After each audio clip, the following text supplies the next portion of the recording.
Councillors, could you take your seats, please, and we'll start.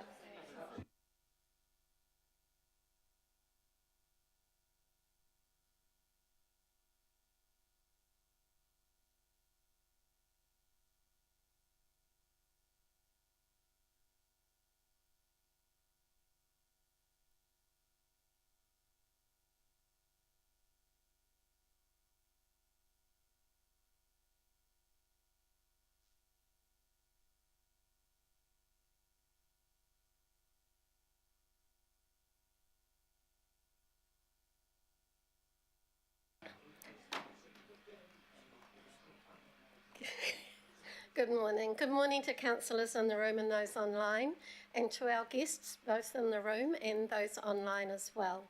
Before I hand over to Ed to open us in karakia, while Ed is doing that, could we please just have in our thoughts our chair, Richard Hills, who is travelling up north to be at his nana's tangi today. She passed away this week. We know that Richard is completely committed to his role here, but more committed to his family, and he's in the right place at this time.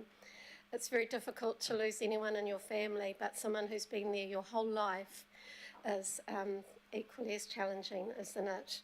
So, moi mara Lana, and our auraha to you, Richard, as you travel over these next few days. Kia ora, Ed. Kia ora.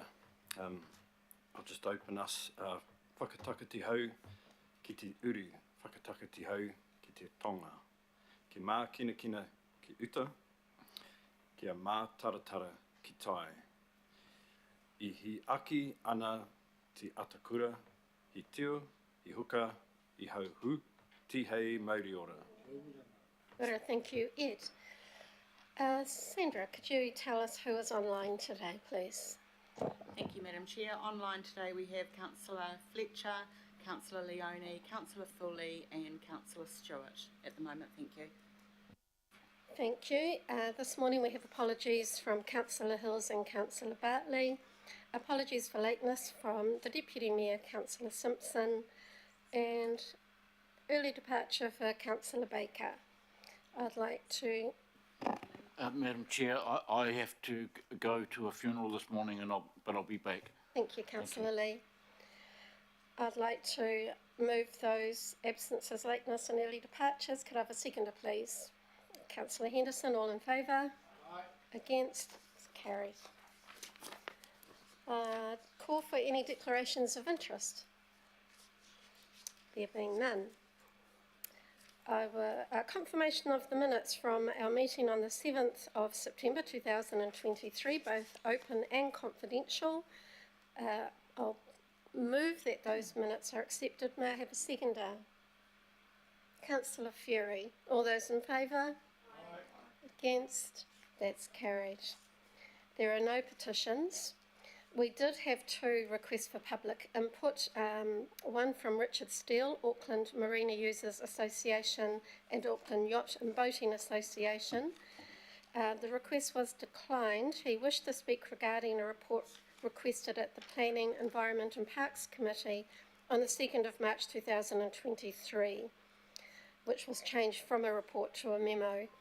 Mr. Steele has already spoken to the committee and there was a consultation on the process attached to the item.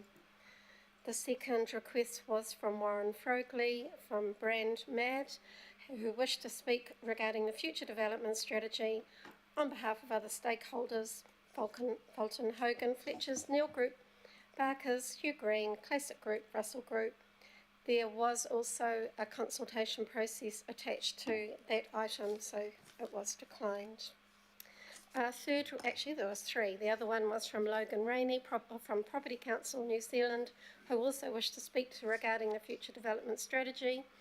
There was a consultation progress, and of course the item has now been withdrawn.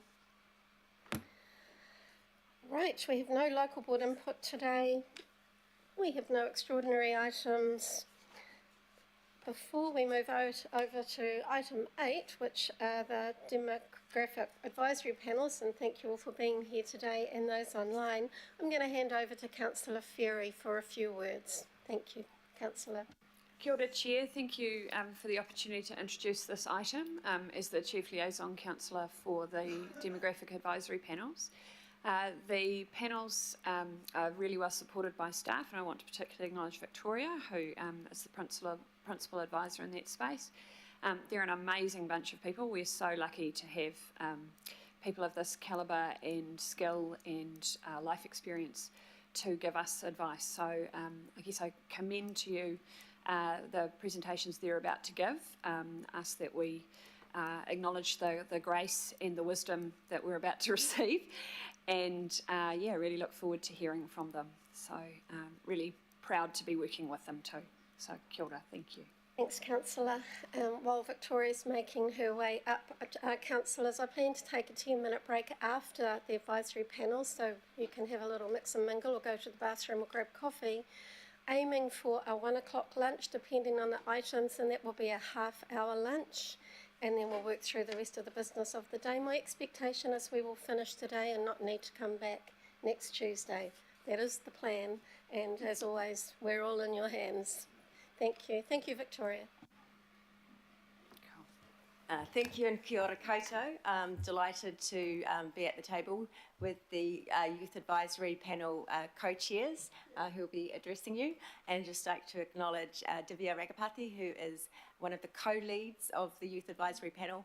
Our co-leads are staff who volunteer their time in addition to their day jobs to work and support the panels, and also the Youth Advisory Panel Liaison Councillor, Councillor Henderson. So I will now hand over to Vera and Sanat to introduce themselves and their panel strategic priorities for the term. Thank you. Kia ora, councillors. Once again, I just want to start off with a huge thank you for this opportunity. I know me and Sanat have had a lot of conversations about these strategic priorities, and we're really excited to present them to you today. Myself, I have a background in engagement and a lot of work in the youth development space, and I get to come here not only as someone who works in the space, but is still a young person, and really excited to contribute to what council has to offer to the young people of Auckland. Good everyone, I'm Sanat, and it's a pleasure to be here today. We really are excited about the opportunity to talk you through these strategic priorities, but more importantly, it's just great that a governing body like this is willing and able to consider the voices of young people when often in these spaces they aren't as visible or as heard. So we're really excited to dig into it. A little bit about me. I have done work in civic engagement for young people for a long time now. I was part of the Puketapa Youth Foundation back in 2019 through to 2022, and we used to do a lot of work out in Mount Roskill to get people out voting, to engage them in whatever's happening with council, especially in terms of long-term plans and consultations. So yeah, I'll hand off to Vera to talk vision and big picture. Awesome. So for our youth advisory panel, we were looking at these really big vision ideas about what we would like to accomplish over our tenure, and we ended up coming down to 3 core statements of what we would like to see for the young people of Auckland.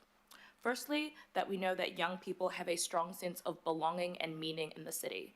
So this kind of expands past just living in Auckland, but feeling like they belong in Auckland, and that Auckland is a city that caters for them. We also see young people in Auckland making sure that they can navigate the city with ease. We're looking at this through the lens of public infrastructure, but also looking like they have the opportunity to contribute to what the future infrastructure of Auckland looks like. And then thriving young people, that not only young people feel as if they have a pathway to meaning, but they feel like a pathway to a sustainable future. So we're looking at this through the lens of employment opportunities, through economic development, through education, as well as housing and the cost of living crisis. I'll hand over to Sanat to talk more on the details. Cool. So when we talk about connection and belonging and having young people feel like they have meaning in the city, more importantly, we mean thinking about Māori and Pacifica young people and how they navigate opportunities in the city, how we engage with those on the margins so that they are continually listened to and their feedback is incorporated into our decision making. But then also, how do we structure our communities so that they are reflective of the well-being needs of young people from a lot of diverse backgrounds? when we think about a resilient Auckland, an Auckland where young people can navigate and stay for a very long amount of time in terms of the built environment and infrastructure, we're thinking about climate action and justice, understanding that the acute impacts of climate change are most likely going to be felt by younger generations in the future. We're thinking about resilient infrastructure and development for a sustainable Auckland, so thinking about how young people are able to house themselves, young people are able to get around the city, and young people feel like the built environment here is one where they want to stay rather than move to another city or another country.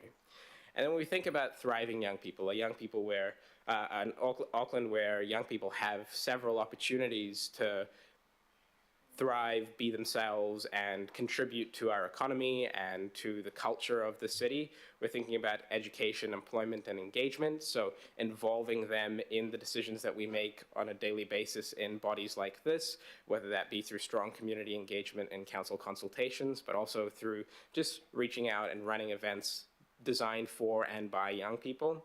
We're thinking about housing and cost of living, so addressing the housing needs of a lot of young people that feel as if they are A, not going to be able to afford a house, or B, don't have services provided to them to find housing when they most need it. And 3, through civics engagement, ensuring young people are involved in a vibrant and growing local democracy. And that involves stuff like demographic advisory panels, but it also involves nurturing programs across the city that are bringing young people in to make better and more informed decisions about the city that they want to live in. Cool, so that's all from us. We'll love to take any questions. Thank you so much, Rhoda and Sinead. That was a great presentation, very succinct, but got your message across. I'll take questions. Councillor Darby. Thanks, team. Really appreciate your work and your contributions here. It's solid. We're having a discussion and how we frame our 10-year budget with the community. You know, how we discuss that in a different way. You'll be familiar with participatory and deliberative processes. And a lot of jurisdictions are doing that with phenomenal success, much greater by, and I don't need to tell you that.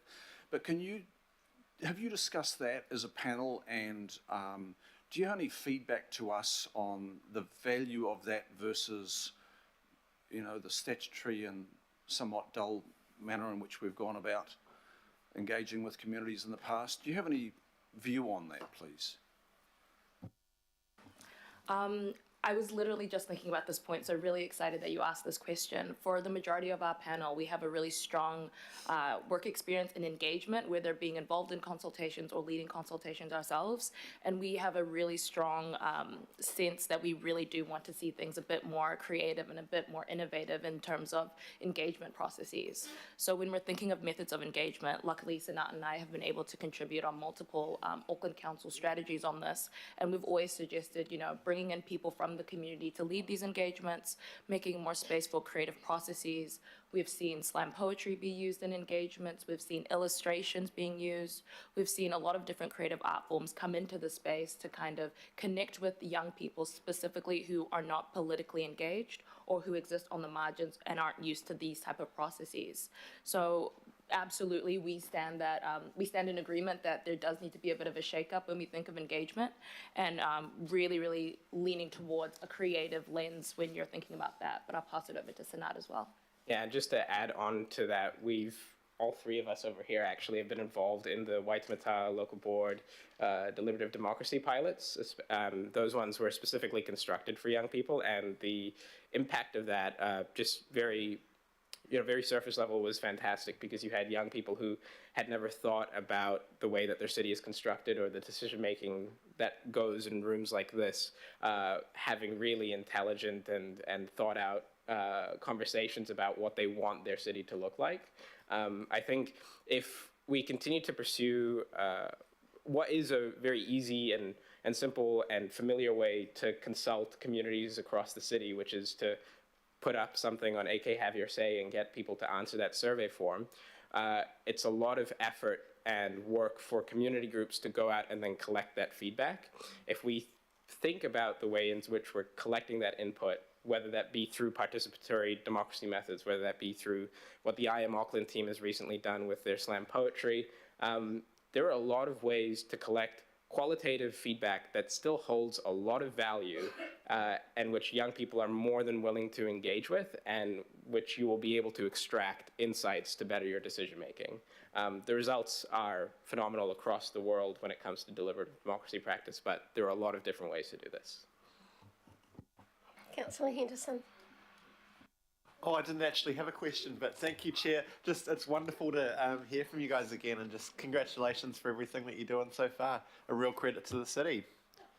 Bonus. Thank you. Councillor Sayers.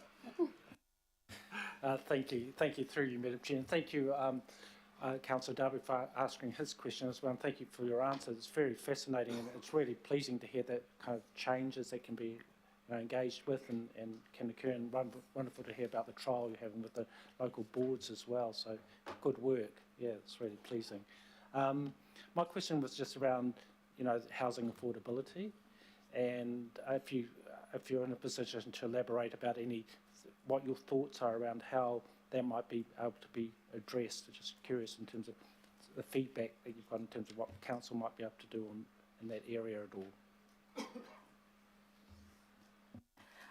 Yeah, interesting point about housing and our strategic priorities. Originally, it wasn't even included because we all thought it was completely unreasonable that we would be able to have an influence over the next 3 years. And for everyone on the panel, we hadn't even thought about home ownership at all. So we had to have one of our lead councillors, one of our lead officers actually suggest us to consider housing because it was so out of the scope of our imagination. So that's a really strong indication for how young Aucklanders feel about housing at the moment.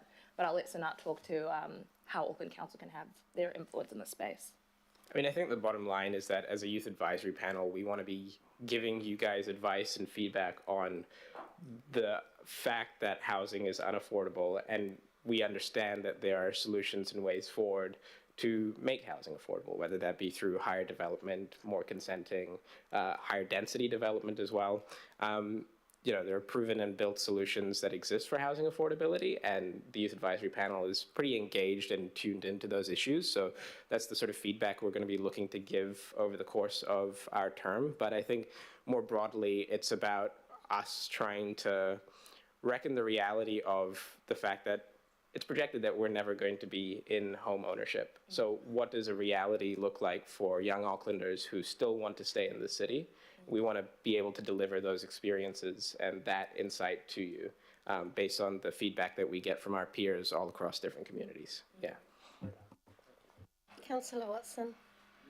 Madam Chair, just picking up on a couple of your points here, and not least of which is that last one to do with housing and the rather damning indictment that is on a little country at the bottom of the South Pacific where home ownership used to be just a given. It wasn't, it wasn't a dream. It was something you expected for living in a country on the other side of the world. So my question goes to the empowering young people and the part that a really good civics education program might play in that. We have consultation, deliberative participatory democracy, but really what you have to harness is the political power and the voting bloc of young people that go to a whole lot of issues. So my simple question is, in terms of our education system, what scope and what difference do you think a vigorous and thorough civics program that actually educated people might make to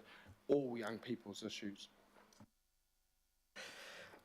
Vera and I are both very lucky to be what we think are pretty civically engaged young people because we've participated in groups and community programs and events throughout our time in secondary school and university, which informed us but also empowered us to be confident enough to have opinions on these issues and be informed enough to share them. I think the really key thing, especially in a local government context, is to realize that civics engagement or civics education is not one-dimensional. We can deliver it through schools, but there's a lot of value that exists already in a lot of programs across the city which go out to high schools through local board grant funding and get young people, high schoolers, year 9s, to learn about Auckland Council and then answer a consultation. There are a lot of programs like UN Youth who go out to high schools and involve young people in the systems of decision making that are very unfamiliar to them.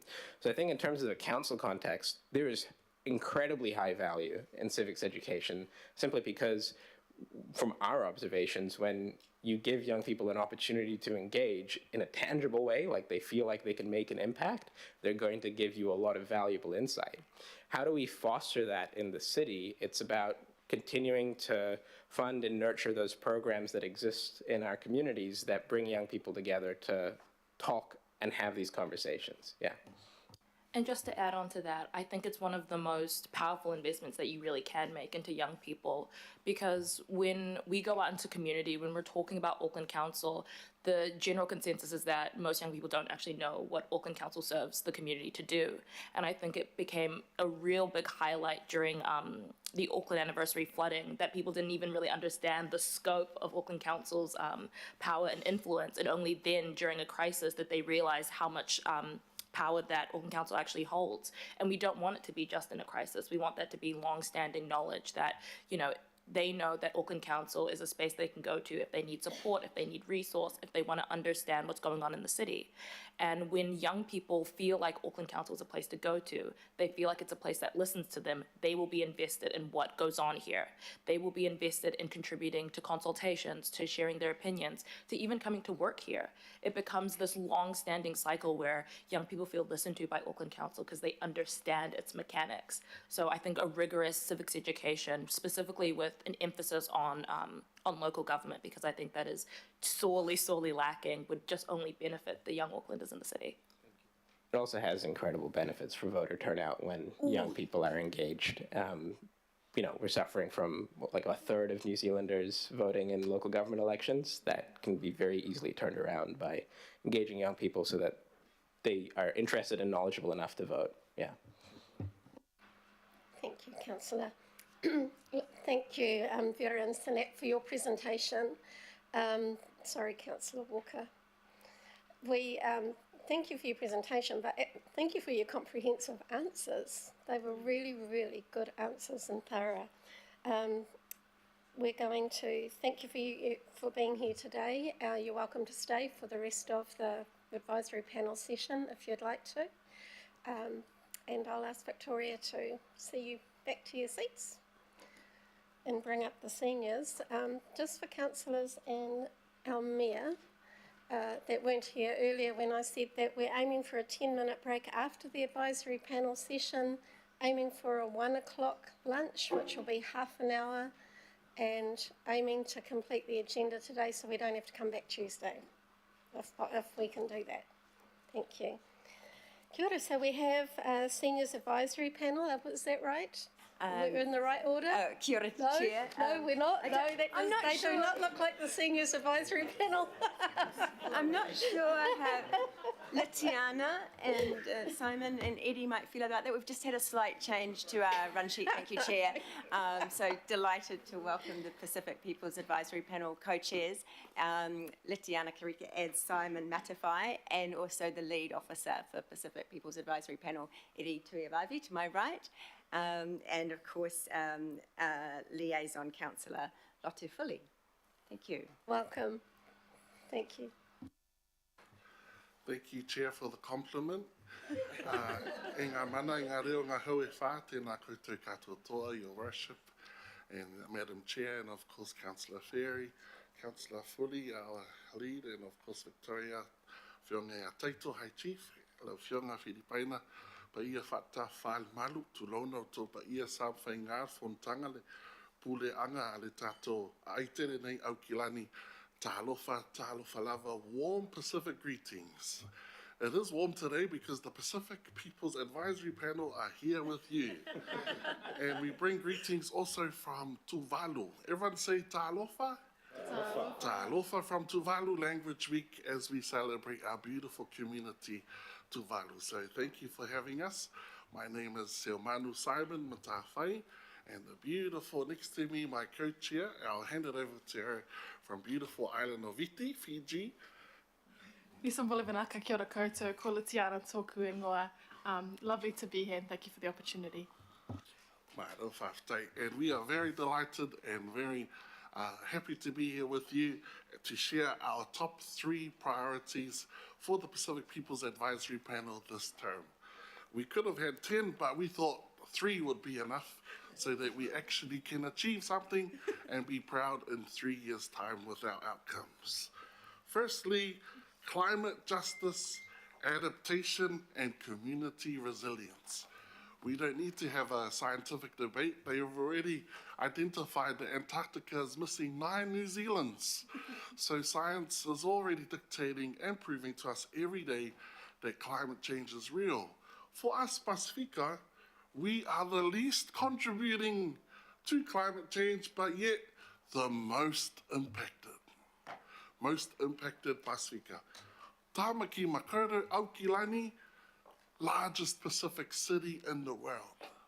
This is the Pacific Centre, the epicenter, where all Polynesia, Melanesia, Micronesia look to as the older brother or the bigger sister, what have you.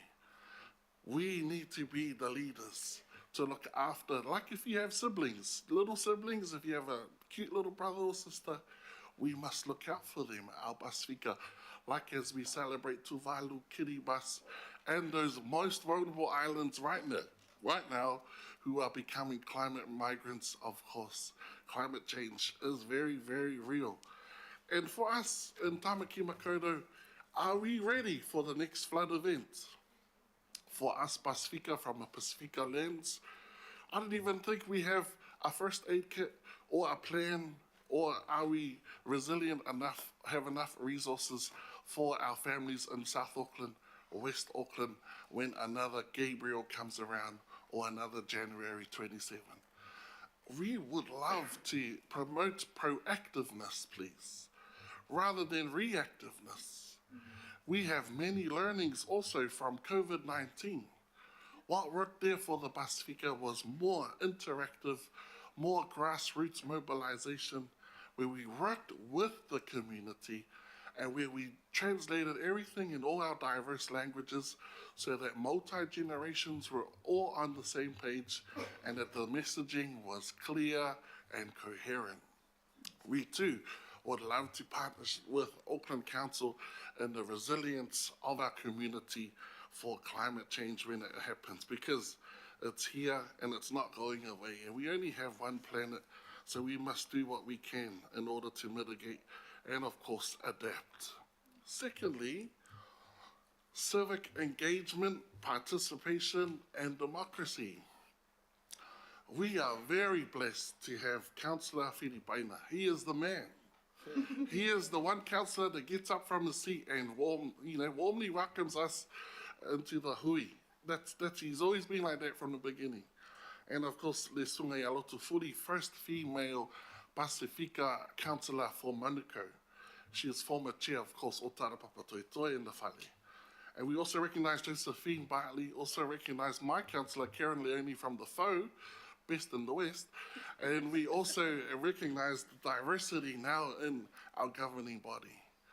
Civic engagement, participation, especially of the next generation in our schools, mobilising them to think ahead and to think bigger, and also to adapt to the system we have here in New Zealand, because we have a cultural system different anthropologically in terms of our Matai system, our church system, our faith system, social system, in our own cultures. But when we understand local government, that we don't get this election and the local body election mixed up, that's when the true change will happen, when we see true diversity. And it might put us demographic boards out of a job. That's when we know we've achieved something, when they say there's no need for demographic boards. Why? Because everything reflects and represents us truly and with genuine and authentic. And of course, just everyone participating, because we are very slow to the vote. We know that. So how can we mobilize our people to enact their votes and their democratic privilege? Last but not least, the statistics are clear. Pasifika, sadly, and I'm a school teacher part-time as well, The one thing you would hate to attend as a school teacher is a funeral of a student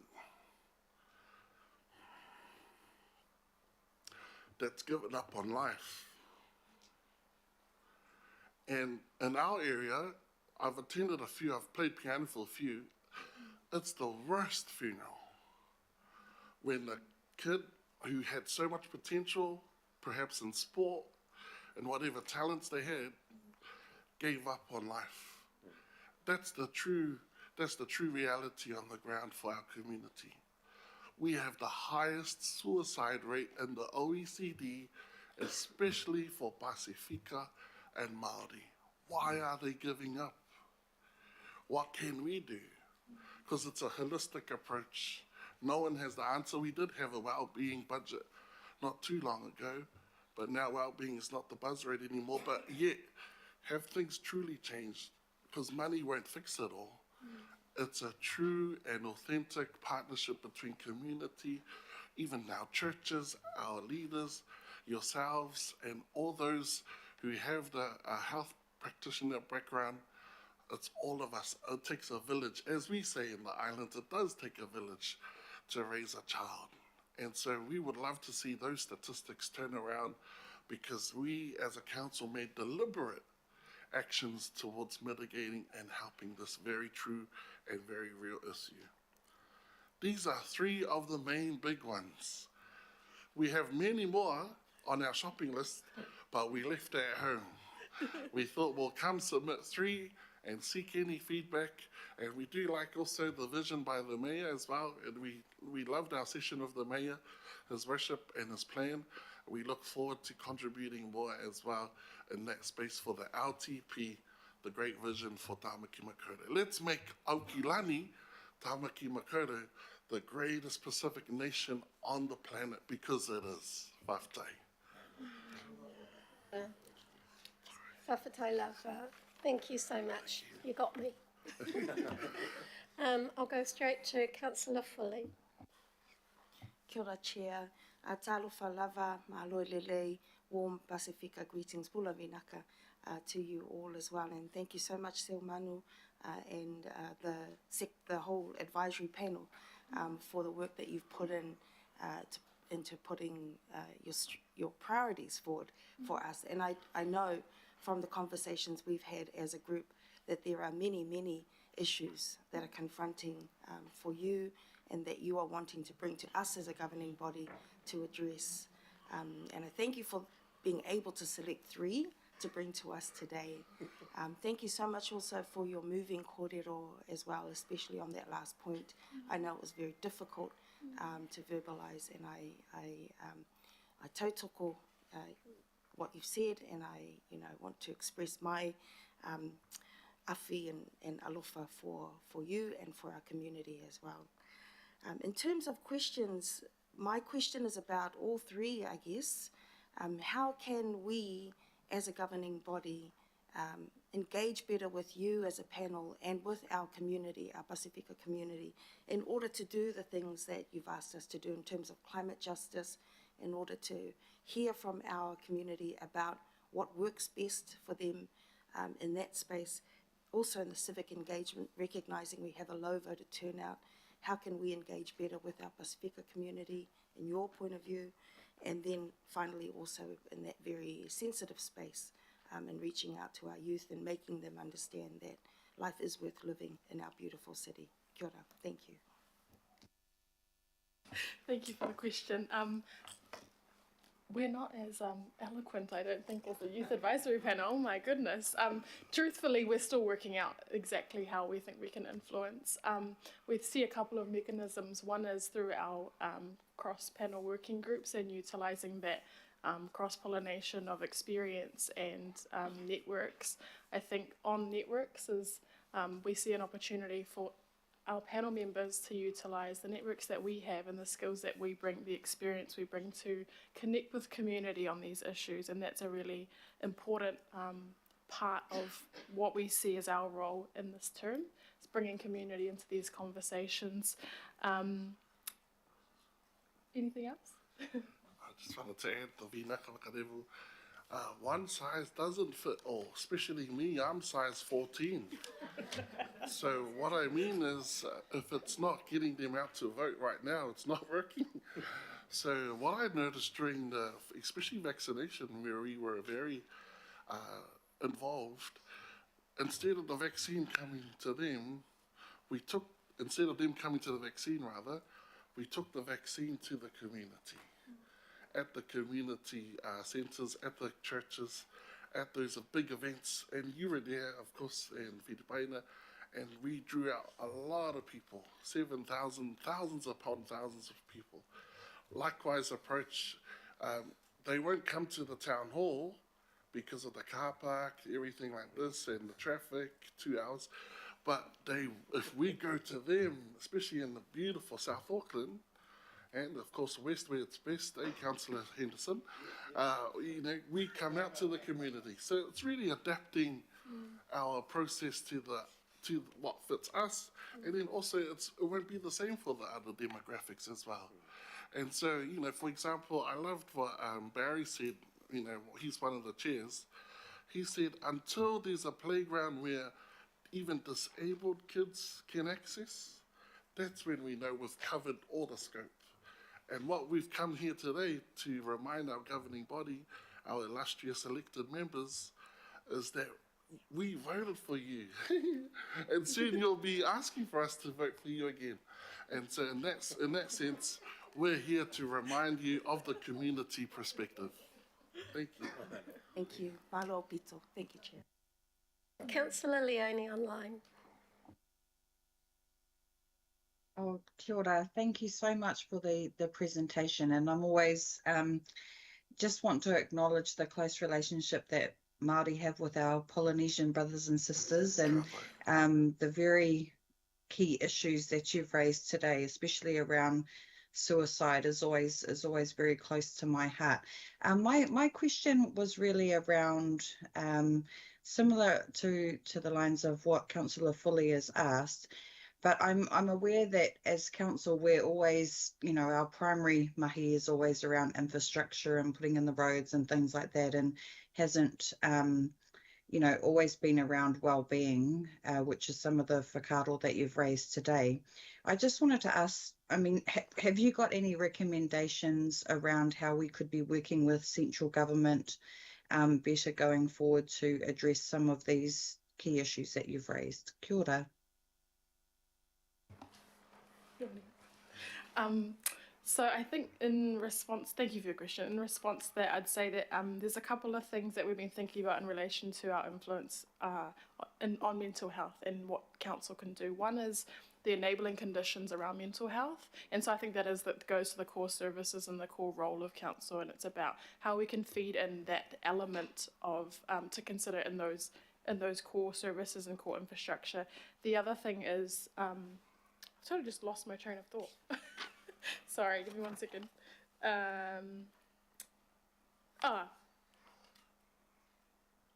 No, it's completely gone. I apologise. It's gone completely. That's fine. Take your time. We'll be back shortly with Tiana's. Thank you, Councillor. We know that central government has a lot more money than you guys. Is that true? It is true. Yeah, thank you. Got to fact check as I go. But what we really, it's just the principle and advocacy and the sense of partnership, the sense of community involvement, and just having all the key stakeholders. What groups are actually having real change? Has there been an audit of our Pasifika and Māori providers that have true data that is showing true turnaround and true success stories that could be of inspiration? How can we support that kaupapa? We don't want to reinvent the wheel. We want to encourage what's already working, and if that's from central government, whether it's local government or even philanthropy, where people really stand side by side with each other. And I'm a big advocate of the churches as well. Let's not forget our faith sector. They have a lot of resource. They have a lot of pastoral care and experience, in dealing with our mental well-being. And so I really promote all those multifaceted approach to addressing this key issue. Thank you for the question, tēnā koe. You just reminded me. Through your avocado is exactly what I was going to say. It's the community connectedness aspect of mental well-being in terms of council's role. Thank you. Thank you. Councillor Sayers. Thank you very much, Madam Chair. Thank you very much for your presentation. It's very, very helpful. My question's around resilience. I'm just trying to understand, is there anything that Pacifica back home might do in differently in the way that they prepare or ask a household to prepare for an emergency compared to the way that we're doing it in Auckland? Or are we doing it okay in Auckland? And I guess I'm really talking about using the infrastructure and the church groups or the mātai systems or anything like that. Is anything that we could be doing from that, what's used back home, is that model to be incorporated into ours or not? I might as well go because I love visiting Samoa. Most welcome, councillor, to visit Taito's village. But yes, what I see is a dichotomy of council and then community. And in Samoa, it's very community-based in terms of the village setup and the high chiefs and the chief system. And the communication is very clear. I think it's more instant than the Twitter, or it's X now. So it's more, very clear messaging. And so they've also adapted, like, for example, my personal experience dealing with the community through radio. When January 27 happened, it was like a brand new event to Auckland because we're not used to these sort of tropical events. In Samoa, tsunami, we're used to it. We're used to cyclones, so we build inland more. We're building up more, so we're using the hills more. Sea walls, for example. All those adaptive measures have been put in place for a long time. Really, it's the messaging and the preparedness. Does every family have a first aid kit? Does every family have enough supplies? Because they're trying to supply everyday life. How would I save some extra water, toilet paper, and other extra food on the side if I can barely feed the family Monday to Sunday? So it's like, how can we provide the extra resource so when it does happen, doesn't catch us by surprise, but we're ready? Yeah. Just to add to that, sorry. One of the reflections I had through all of the extreme weather events in terms of our community was, particularly with our NZ-born Pacific communities, it's not in the consciousness. We're so prepared in the islands for cyclones, for floods, for all of those weather events, and it's second nature to know how to respond. But that's not the case for NZ-born Pacific people, so it's how we bring that education level, engagement, awareness, and action through for our communities that have been born here, raised here, and don't have that as part of wired into who they are. Yeah. Last question, Councillor Filipaina. Bolivi nakaliti ana, malo sui fua lawa fionga siumanu taito and tēnā koe Victoria. My very quick question, and it comes through from Councillor Leone, is 1 and 2 of your 3 that you've put in front of us. We're doing the mahi, we're doing the work around that.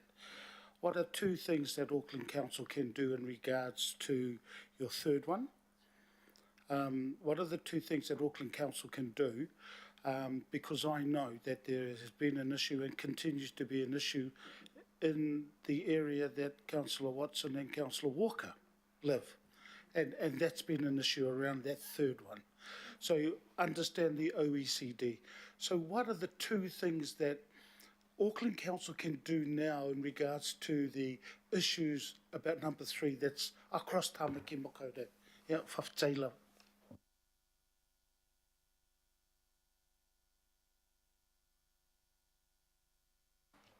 Thank you very much, Al, for helping us fast forward our thinking before consulting our peers. But just to give you a fast forward answer, our bottom line today is the community, keeping the main thing, and our community connection, our community. You see, we kind of lost the sense of community during COVID because of our 2 meters of separation and social distancing. Now we need to come together again and return back to the everyday or our life values of community and ainga and whānau. My suggestion is just from what you're saying, and I don't think there's a specific place for. We do have leva, and I acknowledge leva. We do have whakatautua. I do acknowledge whakatautua, but is there a Auckland multicultural, multi-service area for anyone just to pop in if they feel like they're on that verge? You know, is there a place or centre? Because would our Asian and ethnic groups, for example, come to the whakatautua very tailored to our own? But is there a general place where there's no shame and whakamā? What I've read that one thing is for us, especially men, is that we won't open up because we're tough and strong and our masculinity. But you know, it's actually providing that sort of neutral space for our city, for people to come together. And that could be a drop-in centre, that could be an online service or a phone service. I do acknowledge all the good work of Lifeline and, you know, Youth Line and Prayer Line, all those great services, but this is definitely the start of further discussion, and we will further investigate this for you and provide you with a comprehensive report that we will attach to the next meeting. Thank you, Madam Chair. Tai lava, whaftai mon whafsina. Whawhawhitai for your moving presentation to us, and again, really comprehensive answers which ground us back in community and people. Thank you for that. You have the right person sitting next to you for participatory democracy and consultation, and we look forward to seeing you next time. Thank you. Thank you, Madam Chair. Whaftai lava.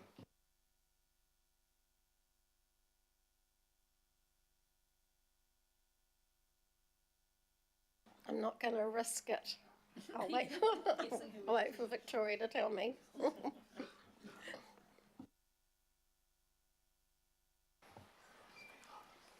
Kia ora, thank you, Chair. We're now joined by Dr. Claire Dale, who's the co-chair of the Seniors Advisory Panel, and also online Professor Edwina Pio, who's joining us, I believe, from the Netherlands, could be Iceland. Edwina's been on the move. And I'm also joined to my right with for the co-leads officers for the Seniors Advisory Panel, John Nash from Local Board Services, and Catherine Hickling, who's with Legal. And Councillor Ferry does double duty. She's Chief Liaison Councillor, but she's also Liaison Councillor for the Seniors Advisory Panel. Thank you. Welcome. Tēnā koutou. Thank you for this opportunity.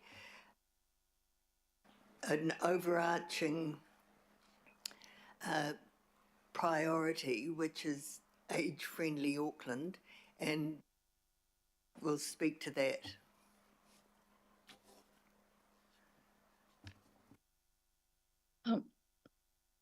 Okay. Kia ora, this is Professor Edwina Pio. I am speaking from the Netherlands. It's 11:45 in the night, the previous day. Auckland, a beautiful, thriving and safe place to live, as detailed in a very recent document, thanks to the mahi of His Worship and our esteemed councillors.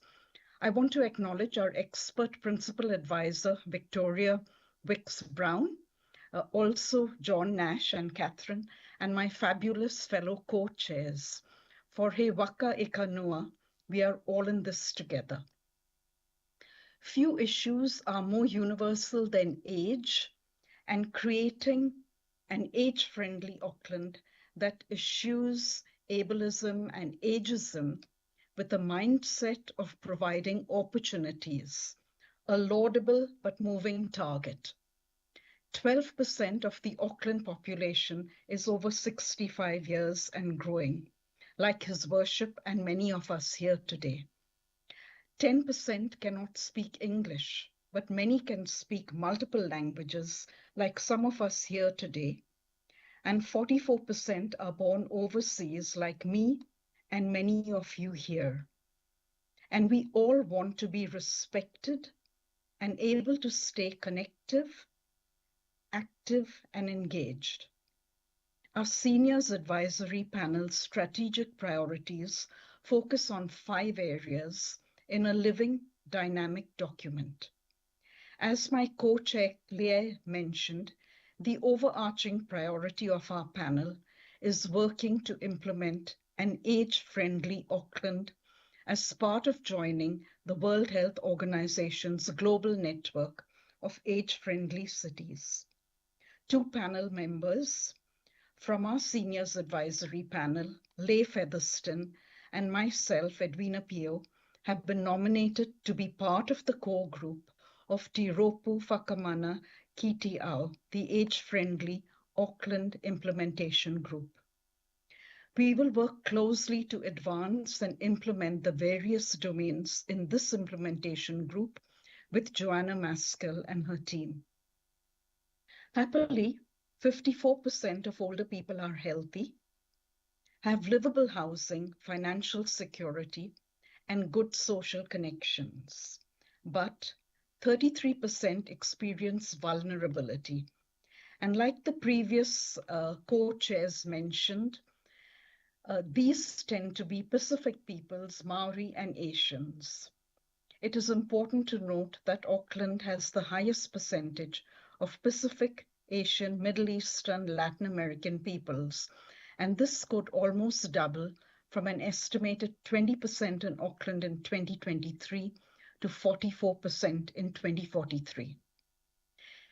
Hence our overarching priority of an age-friendly Auckland. And here I want to introduce the term intersectional aging, or an aging population, where gender, age, ethnicity, religion or faith, sexual orientation, and disability intersect, and the importance of research in this area. So being an age-friendly city is our overarching first priority. The remaining 4 areas will be presented by my co-chair, the lovely Dr. Claire Dale. Kia ora. Thank you, Edwina. I'll just toku the previous co-chairs for their very moving presentations. So, opportunity. I'm assuming you've all read our priorities, so I'll just add some extra notes around that. The first of our priorities, apart from age-friendly city, is around housing. And of course, without housing, you don't have well-being. And because Auckland Council does give approval for new builds that are happening, has a role in that, we'd like to see universal design principles brought on board. The 1 in 4 New Zealanders has a disability, and 35% of those disabled people are aged 65 plus. To live in comfort, we need the universal design principles so we can age in place. If we're lucky, we grow old. And we need appropriate places to live in. Haumaru housing is wonderful. Abbeyfield is wonderful with their affordable rental options, but demand far exceeds supply. As the youth panel was saying, housing is crucial, but we tend to forget that so many older people are also in the rental market and have limited income, and so experience hardship, and of course safety then becomes a priority. Safety is a major issue. So many older people live alone. Maintaining your safety is not always easy, which is where the Haumaru housing and Abbeyfield provide such great options, and some of the city councils, new builds or they're in the city. Whether or not the city council's been involved in building them is I'm not sure of, but the city missions housing and the huge build on Grey Street are wonderful opportunities and provide a safe option in the outlying areas in different localities. With the early style of pensioner housing, what has happened often is that the pensioners are targeted. So perhaps CCTV could be provided to add to the safety. Next priority is access to services. Digital support services are critical. We are living now, to our surprise, in an age where banks hardly exist. Everything has to be done online, and in order to do that, you need the skills, but you also need access to the technology, and this is where our local libraries are providing a huge service with both training and the tools. Access to the tools has to be wider than just the libraries, and ability to use the tools is absolutely critical for survival. Also, access to services comes down to things like allocation of senior and disability parking at the council offices, at libraries, at supermarkets. So that's something that the council can insist on. And finally, transport.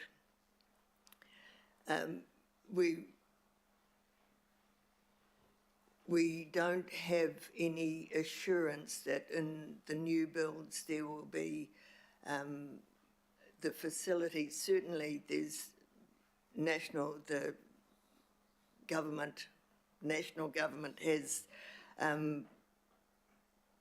insisted that builds not allocate, even for apartment builds, not allocate parking, but there's no insistence that there'll be the facility for wheelchair access or for facilities to recharge your mobility scooter. The reality of people's lives needs to be built into their dwelling places. And if we're thinking about public transport, when talking about walkable distances for location with mixed housing developments, what has to be borne in mind is walking back home with a load of groceries. If we're going to make Auckland an age-friendly city, it will be friendly for every age, because all needs will be considered. Thank you. Thank you, Claire, for detailing those priorities so well. Edwina, thank you for coming in to us from the other side of the world so late at night. We're going to go to questions now, and I'm going to start with Councillor Ferry. Kia ora, and this panel is a joy to support. I mean, they're all a joy, but this is the one I work with the most often, so they give me the most joy. No, well, one of the reasons that I took it on is that it can be a little bit awkward to ask the councillors who is the most appropriate person to support the Seniors Advisory Panel. So I just immediately put my hand up. So, but no, really appreciate the professionalism with which you approach this work that is largely voluntary, and the amazing skill and expertise that the individuals bring to it, but also the way that they work together to make the sum greater than the parts. So really appreciate that. What I wanted to ask about is Council is one of many organisations that is shifting more to a digital first approach, and you mentioned that the issues there, we do tend to think about it being an issue primarily for seniors, but obviously there are other communities that have issues of access to digital resources, perhaps around income, perhaps around language barriers, those kinds of things. Has the panel sort of started to think too much yet about some feedback that you could give council specifically on how we can, account for the parts of our community that can't access digital, or for whom digital is potentially an insurmountable barrier to participation? Thanks for the question, Councillor Ferry. One of the issues, of course, is cost, and with inflation, even prior to inflation, with the costs for the lower third of our population is prohibitive, and we do see exploitation of ignorance happening around mobile phones. You don't need a $2,000 phone to be digitally enabled. So better information around the reality of what would work would probably help, and just working through local communities, local boards, picking up on availability of learning opportunities and availability of affordable access. Thank you. Thank you. Edwina, I think you were... Yes, please. If I might add on, I think there are some parts of our lovely Auckland city where they don't have enough of digital information in the libraries, and therefore the older people find it really hard to travel further away from where they live because their libraries do not offer these digital programs. So perhaps if the council could insist that all libraries have this, I think that would be really helpful. Thank you. Thanks. Those are some really useful practical suggestions. Thanks very much. Thank you. Councillor Foley. Thank you, Chair, and thank you to the panel for your presentation. I want to acknowledge also, Professor, all of the work that you've done in diversity, and I think we will benefit greatly from a lot of the knowledge that you've built up over a great amount of time. My question is about the age-friendly Auckland that you're talking about. I know the local board that I used to be chair of has had for a while an age-friendly priority line in their local board plan, and I believe that's continuing on. I wonder if you've had a look at some of the work they're doing there, and if you think that that's good to roll out across the whole of Auckland, if that's part of your thinking. And as part of that, as well as unpacking that digital equity space, which is included, I think now the local board, it was part of the age-friendly priority because that was something that came up during COVID. When COVID hit, our seniors were one of the most affected when everything went online and when everything shut down, especially our seniors in our haumatu housing, when the staff went home to look after themselves. They were suddenly left with this huge wide gap in terms of everything going online and being digital, and them not having the capacity to bridge that gap. So I'm just wondering, in terms of what you might have seen happening in that local board or in other local boards, if you think that some of that stuff is good, and then any advice you might have for us as a governing body around what we could do regionally for the digital equity space, but also in terms of age-friendly initiatives. Kia ora. Big question.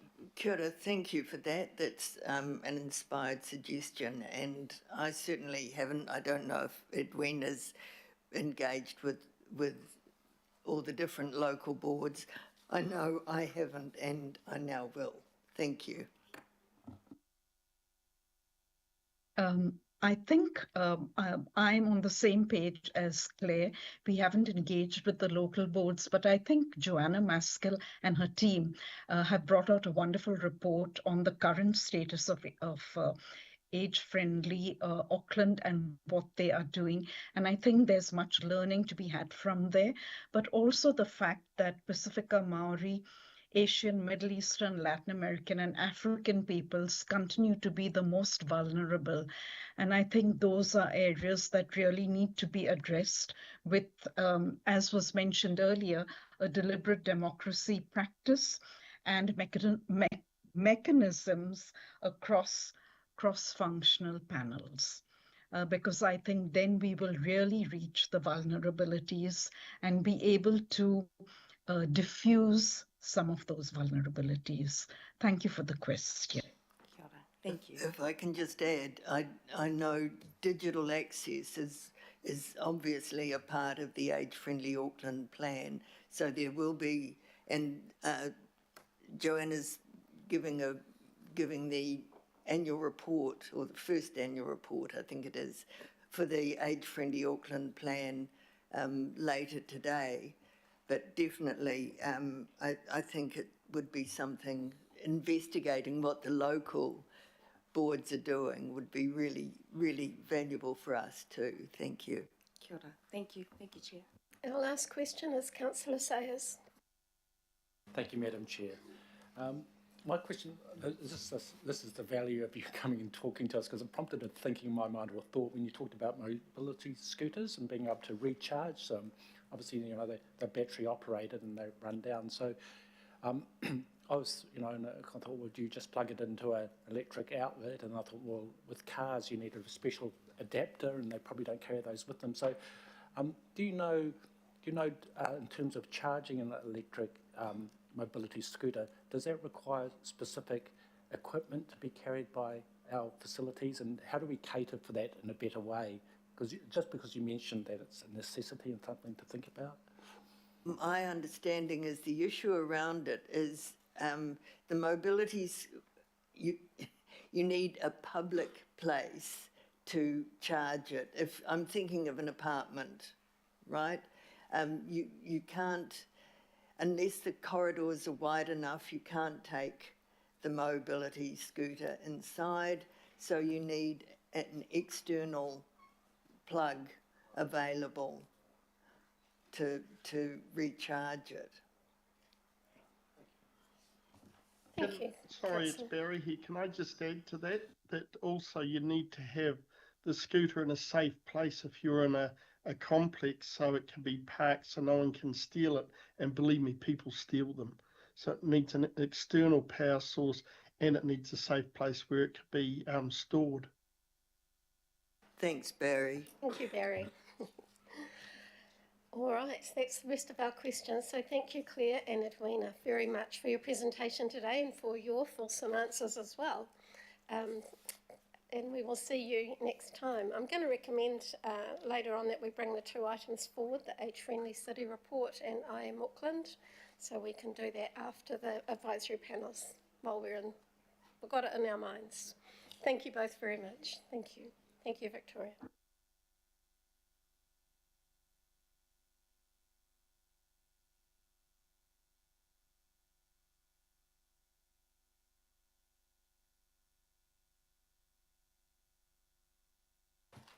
Kia ora. I'd now like to introduce Josh Martin, who's the co-chair of the Rainbow Communities advisory panel. Josh's co-chair, Teresa, is unfortunately unwell and so is unable to join us today. Also joined by McLean Grindle from Local Board Services, who is one of the co-leads for the panel, and Rion Monroe, our other co-lead, is away today. And as we know, our liaison councillor is Richard Hills. Thank you, Josh. Welcome, Josh. Kia ora koutou katoa. My name is Josh Martin. I whakapapa to Te Arawa in Ngāpuhi. And I feel like I overdressed for the meeting a little bit.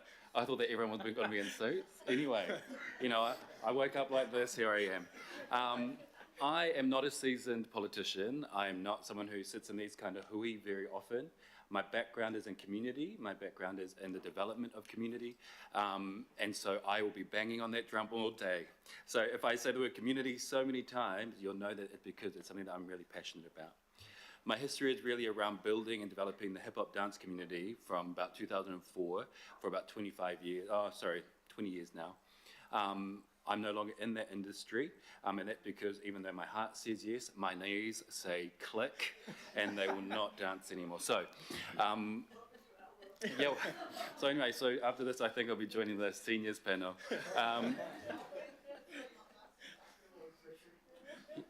It's a real privilege to be here, and so if I'm ineloquent, like the amazing young people here, hear my heart and not my words is going to be my little saying for the day. We've got 3 focus areas, and our 3 focus areas are, some of them have been brought forward from our previous panel members, and that's a real privilege to be able to stand on the shoulders of those who've come before us. And though I walk in here by myself today, I don't walk in alone, I walk in representing a community, and so I find it really challenging to speak on behalf of a community that I'm not engaged with. And I consider myself privileged to be able to come to Auckland House and to be here today on behalf of our community. And I want to ensure that moving forward, the voices of my community are in this room with us.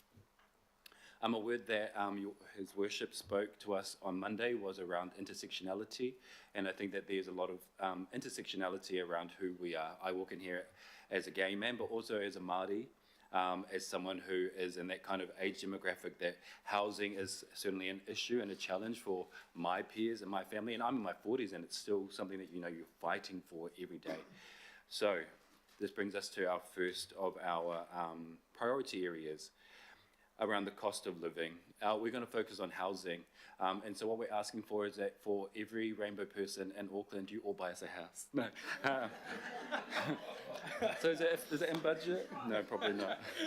No, is that we have strong conversations, and it's really around the responsiveness of needs to the diverse rainbow communities, and to organise a Rainbow Communities Housing Forum. And that's really around also cross-panel work, and we've already done quite a bit of it in the, has it been 2 months since we've been chairs? So not very long we've been here, but we've had some pretty amazing conversation, robust conversations around what's important to us, and we'd like to see that moves forward, the idea of us being able to work in a cross-panel sense. And that also comes into the fact that there's quite a lot of homelessness going around at the moment, and a report that I read is that there's quite a large demographic of those who are homeless come from the rainbow communities. And so I don't know what the magic answer is, so when you ask questions later, I don't know how to fix homelessness for rainbow people, but what I do know is that we need to do it together, that it needs to be a community focus, and that it's in discussion, and not just discussion, it'd probably be around how do we galvanise our powers together, how do I reach out to our communities, and how do we bring them in to the conversation so that we're able to contribute to those kind of discussions. Our second priority is, I'm out of order, but I'm just going to go here, is around council kaimahi awareness and services. And so that's really around reviewing the gender diversity framework inside the council and how to engage with rainbow peoples who are in everyday lives. You pass us in the streets, we work on the panels with you, we are in discussion, we make coffee for you, we're everywhere. which sounds a little bit ominous, but they're out there.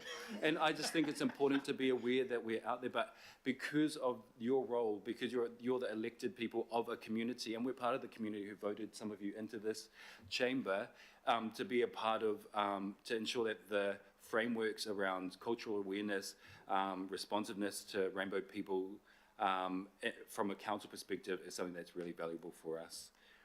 And finally, like I said, my drum that I love to bang on is really around community and community engagement. We don't want to just host our hui at Auckland House so that it's more accessible, and what that might look like, just as a couple of ideas, is that we go out to South Auckland and we hold a hui out there, that we can bring people into the conversation out there. We might go out to West Auckland so that people who are in those communities who might be overwhelmed by coming into Auckland House, I don't know if you remember the first time you went in there, but it's quite overwhelming, quite daunting to be in that kind of space. And so how do we make it more accessible so that the voices of people who are in our community are heard? I'm really aware that even on our Rainbow Advisory panel, that we're probably the same kind of people who are on every other panel that's possible. And so it becomes a little bit like an echo chamber. And as a panel, we've decided that we don't want it to just be the same voices ringing in the ears of each other, but that we go out and we encourage kōrero from inside the community. How do we bring in those who live with HIV? How do we bring in conversation from those who are the homeless rainbow people? How do we get to them? And we believe that it's not necessarily by just hosting them in the places that feel a bit overwhelming or daunting, but it's going to, I don't know, McDonald's, I know, a cafe, I don't know, maybe family bar on a Saturday night, put it on the council, drinks on the house. But we go out to the community and we draw them in. I'm really aware that those who need to be heard most are often the ones who are not heard most. And so how do we do that? And so a focus for us is really around that community engagement piece. And so these are the words that our panel has decided that I should bring into the room. I do want to acknowledge Teresa, who can't be here. She's my co-chair. Out of this world, amazing human, world changer, but also sick. And you know what? When you're sick, you can't change anything. So she's staying home, relaxing and recovering. But I do want to acknowledge her in the mahi that she's put in as well. And it's a real privilege to be here, a real honour. So, ngā mihi nui kia koutou. If you've got any questions, ask me, and if I don't know, I'm going to say, sorry, I don't know. But I will try my best. Kia ora. Kia ora, Josh. Thank you so much for your presentation. You look great, and thank you for making the effort and bringing mana to your group and your presentation today. I have a question from Councillor Ferry for you. Oh, kia ora, Josh. Well done. So my question was, in that housing space, one of the things you mentioned about the homelessness, often for rangatahi, for youth in particular, and we know that some of that's about that experience of potentially coming out to the people you are living with and that not necessarily going very well, and the acceptance there. And my understanding is that there's also potentially an issue in the senior space where some retirement complexes are not necessarily, people end up having to sort of go back in the closet. So is that something that your group is starting to think about and talk about, and how can we help you to find the people to have those conversations and get those experiences shared so we can better understand and address them?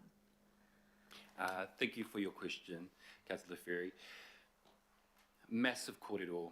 What is happening in our panel discussions are wide and varied and overwhelming, and I think that you would all know, and I don't know, maybe you hear rainbow people talk quite often and you get tired of hearing the same thing being said over and over again, but they're the same kind of discussions that happen inside of our room. So there are people who, as a result of their parents who are not supportive of their sexualities, that they're then kicked out of home.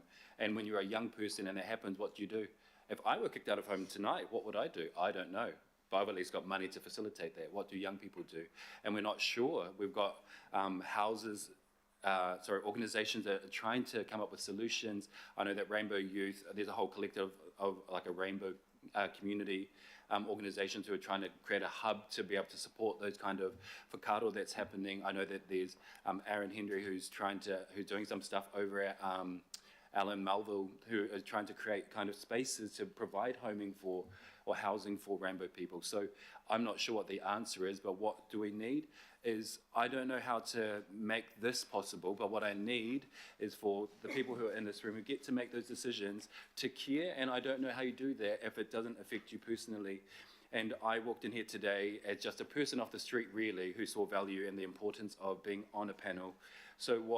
But it matters to me to be in there and to be a voice. But I don't know how to make you empathize and to sit in my seat and to sit in my body to feel excluded and unimportant and unvaluable. And for the same thing that our Pacifica whānau was saying, to have to go through mental health issues and challenges and take your own life. I don't know how to make you feel that feeling and to carry that with you, but that's what we need, is that you need to see us not as just a rainbow people, oh, here we go again, they're going to be complaining again, or whatever, that we're not a number, we're actually individuals with this crazy, heavy life path that we've taken, and we need help. And so it's around conversation. It's about this kind of thing. It's about bringing in rainbow youth more often. It's about getting real investment in the community to reach out your little tentacles into your amazing, where your local areas are, and to bring in those voices into your boardrooms and to be able to chat to them. Kia ora. Kia ora, thank you. That's, caring. Thanks. Thank you, Josh. Councillor Foley. Kia ora, thank you, Chair, and thank you, Josh, for your very, very comprehensive presentation, but also quite entertaining presentation as well.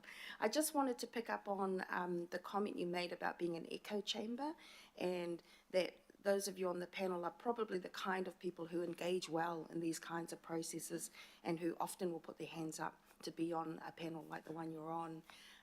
I'm mindful that we have a big rainbow community in my Pacifica community, but we don't often see them engaging in these spaces and don't often hear their voices coming forward in the rainbow space.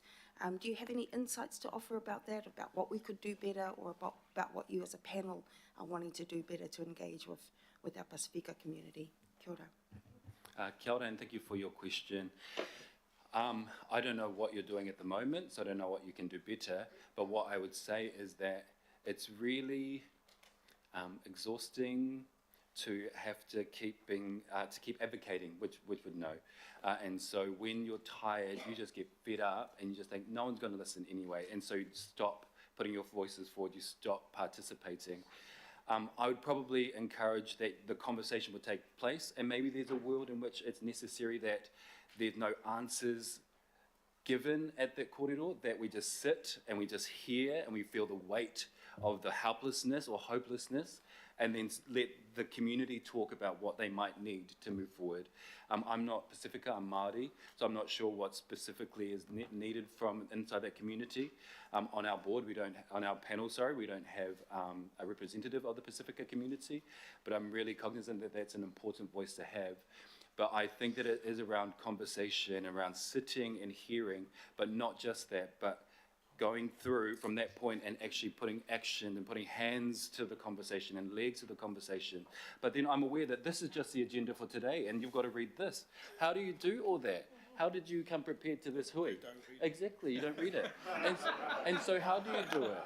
And that's what I mean. Is there a better way for us to communicate with you? Do you need us to put together like a 3-minute video for every hui you have? Like, how do we get a message across that's impactful? Are you on TikTok? Are you? Let's do that. We'll send you little TikTok videos. It feels like that the conversation isn't happening the way that it should happen, that perhaps it's not documents, because Pacifica Māori aren't fantastic at reading or writing massive reports, but we're great storytellers. We're great at like offering examples and conversation and engaging. And so perhaps there's a way of doing that instead of the way that's not working at the moment. Kia ora. Thank you, Josh. No doubt. Thank you. Councillor Watson. Yeah, thanks, Madam Chair. Thank you, Josh. And maybe a little random, but perhaps maybe symptomatic. And I just go to your observation on Auckland House coming in, and you know it's Auckland's, right? Auckland's house. Yet I don't think there's any photos of people there. You nearly get your hand guillotined off if you try to get through the door. It's like it was a ASB corporate building. So in terms of welcoming Aucklanders of, you know, all our various backgrounds, what do you think could be done to that building that's, you know, the statement of the city that would make it a bit more welcoming, inclusive? People saying this is their house. The Warriors say this is our house. I don't see too many ratepayers coming in saying this is our house. No. What's your ideas on that, Josh? Turn it into housing for rainbow people? No. Probably I would say make it accessible. Like, there's those massive doors. Like, is there a way to, like, a community hub should feel like the community, eh? It should feel, there should be a space. Could I walk in there if I didn't have this thing that doesn't work very often and go into, like, a place where there's, like, coffee or a cafe, and can I just make myself one? Could I engage in conversation? Would you be sitting down there? Probably not. Like, how do you make it a home? The way that I make my home a home is by having couches and having music and making it feel a little less like a business and a bit more like people. And I think perhaps the encouragement would be that if you want to welcome people in, make it like a home. It's called a house, but it's not, you know, like when I go there, I'm like, oh, sign in, tap that, and it doesn't work. And so then I'm like, oh, I promise I'm meant to be here, you know, and I'm supposed to be there. How do you bring people in? You make it home. You make them feel valuable. When they walk in, you say, kia ora, welcome. I think it's just the basics of humanity. You see a person, acknowledge a person, and you say, come on in. Kia ora. Last question, Councillor Sayers. Thank you, Madam Chair. Thanks, Josh. Thanks for the sprinkling of humour through your presentation as well. Look, mate, I'm going to just perhaps ask you if you could gauge how well, as an organisation, so we're governors looking after this Auckland Council body or being, right? How well do you think your rainbow community would rate us? Are we doing, in terms of our inclusiveness, how we're perceived, right, in the community? Or are we a 1 to 10? You know, if you've got an average, good, bad, you know, how are we doing? Kia ora, thank you for the question. Is it what you're supposed to say every time? Just assume I'm saying thank you. On a scale from horse to unicorn, closer to horse. And I suppose that you're like, what do? You know, are you doing a good job? I mean, you know the answer. I feel like that it's quite often that we're tick boxes that you're like, okay, we've spoken to them now, we've heard their voices, you know, they get to play Beyonce on the weekend, but like, how do we get our voices in? How do we make it an impactful moment rather than just, hey, look, we've got them there? And I don't know how to do that, but I would say, in answer to your question, not fantastic, but you do have a Rainbow Advisory Board, which looks amazing on paper. And like on this paper, that's a lot of paper, but you want people to see you and see the value in it. So amplify. You get an opportunity, every opportunity you get to bang on a drum, to be in the public. Hey, but have you considered homelessness for rainbow people? Have you considered, I walked past someone the other day who hasn't got food and I gave them food, you know, what are you doing? And maybe it needs to be less about what we're doing as a full council, but what are you doing as a person, not as a councillor, as a person, what are you doing to bring people into that conversation? And perhaps the challenge isn't what's the council doing, what are you doing? Because you're the one you're on that horse or the unicorn. You're the one who gets to call people in, and if you're setting that example in your real life, that trickles down and that brings people in. And again, it's about inviting people into the conversation, and you can't fake caring. You can't fake seeing importance in people. And if you care, if you really care, and if you know you care, that's going to make an impact. And right now, it's not making an impact. Kia ora. Josh, thank you so much for your presentation and for your answers, most of all for your honesty. That's really, really appreciated, because sometimes we don't always get that honesty that we need to hear. I look forward to seeing you around the traps and the next time you come back to us. Thank you so much.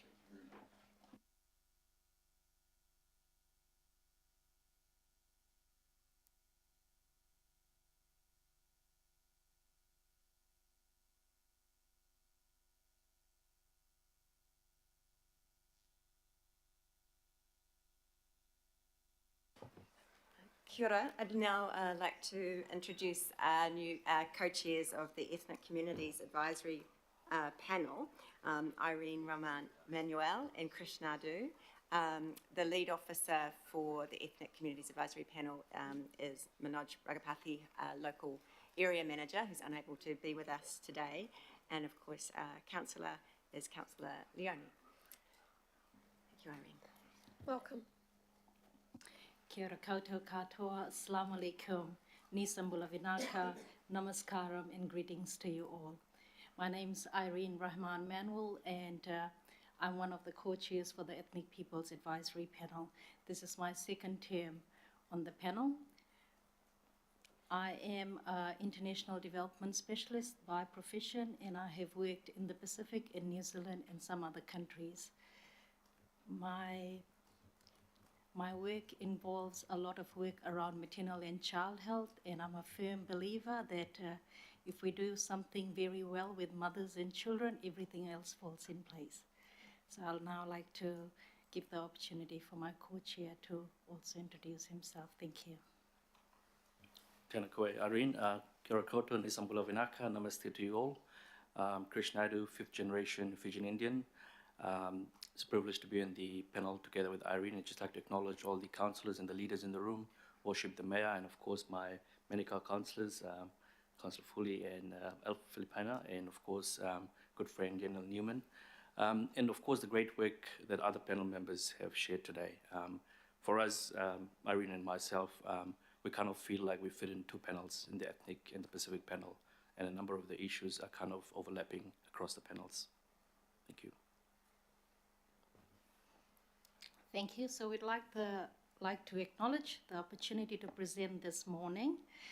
The strategic priorities are a culmination of effort from all our panel members and the work of the past panels. I'd like to acknowledge all the councillors, especially Councillor Karen Leone, past Councillor Young, and Victoria, as well as Manoj, who have been supporting us immensely for this work. Our vision is to provide robust, informed, and credible advice to the mayor, the governing body, and everybody else around the room who make decisions for our communities every day. Our vision aligns broadly with the 7 investment areas and the activities associated with the long-term plan. We acknowledge the pressing issues that Auckland Council faces and our opportunities to rise above the cost of living crisis that we face.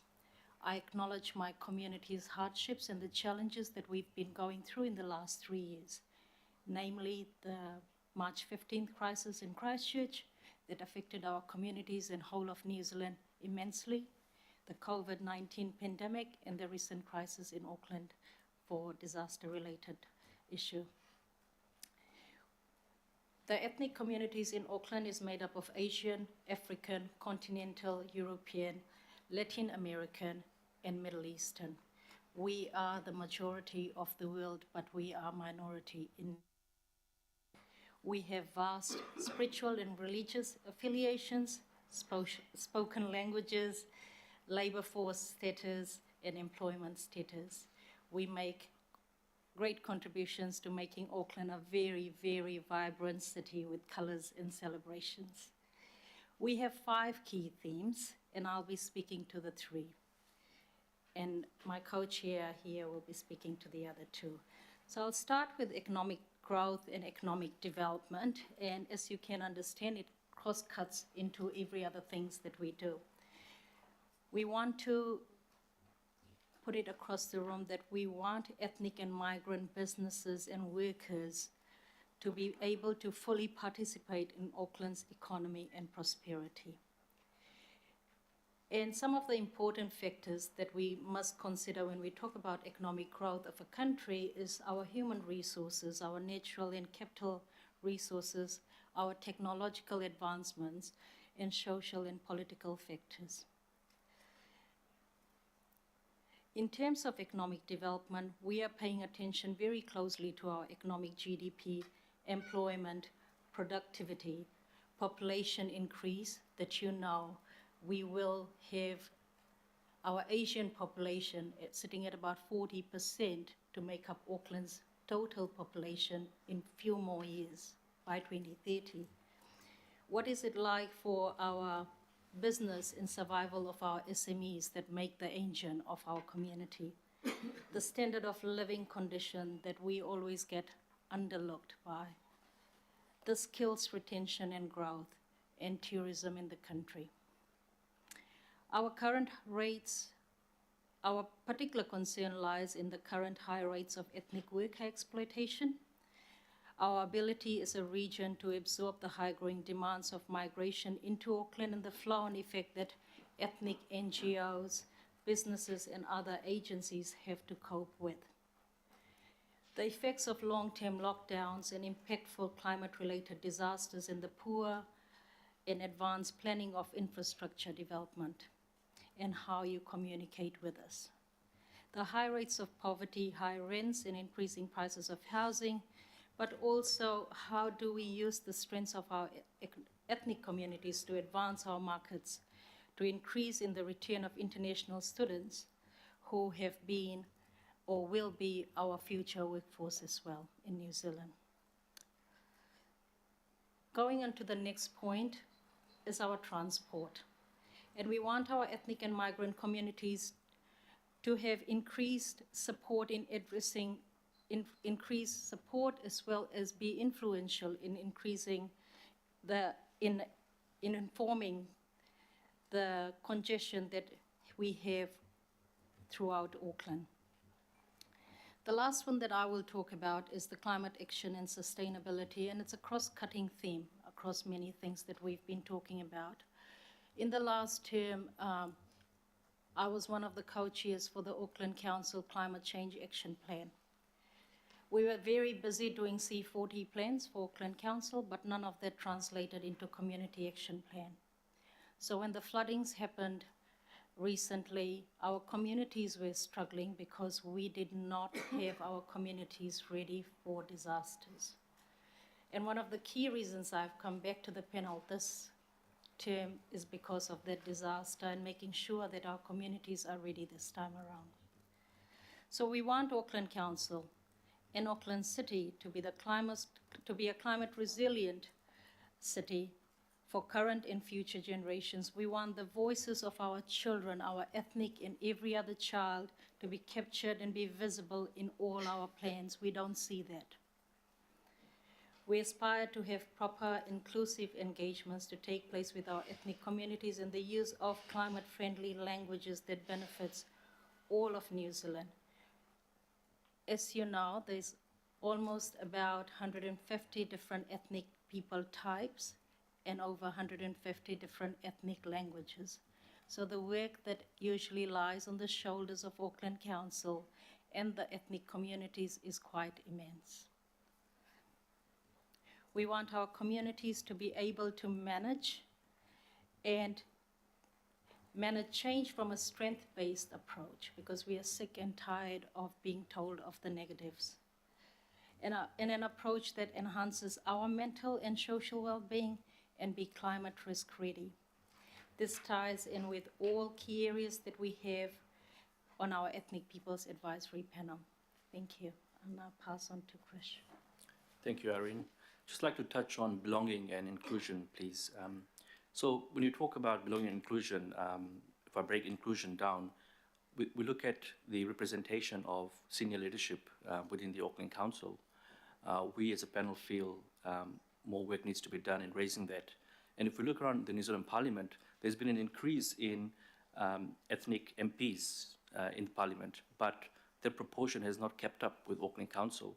And one way to do that is to increase ethnic voter participation, which is lagging behind. You know, I see people are so excited to vote in the general election, but when it comes to Auckland Council elections, people just don't care. People think it's not important to them. And so we just need to work more closely together in enhancing the participation. At the same time, how can we increase participation in ethnic boards, council boards, as well as general other organizations as the health boards? I think our people deserve to be at the decision-making table, given the contribution we make to Auckland socially, culturally, and economically. And talking about inclusion, just a note around the community halls and the funding for the local boards. In order to celebrate belongingness and inclusion of the ethnic community within Auckland and within the Auckland ethnic community themselves, will feel that the cultural events and the festivities are important, and perhaps the council should consider keeping some of the funding in that area. That includes, my kids who were born in New Zealand. Connecting them within our own community is a big challenge. And through a lot of these cultural events, we're able to enhance their identity and connect them to their roots. The funding by the Ministry of Ethnic is peanuts, is really 4.2 million. But the ethnic community is so huge and is growing, the funding is not keeping up with it. So any help from the council would be quite appreciative. And in order to provide more input, we kind of believe that ethnic panel is utilized more to give feedback in some of the strategies and plans of the council. I would also like to talk a little bit about well-being and safety. In terms of well-being, we would like to give more feedback around crime and safety issues.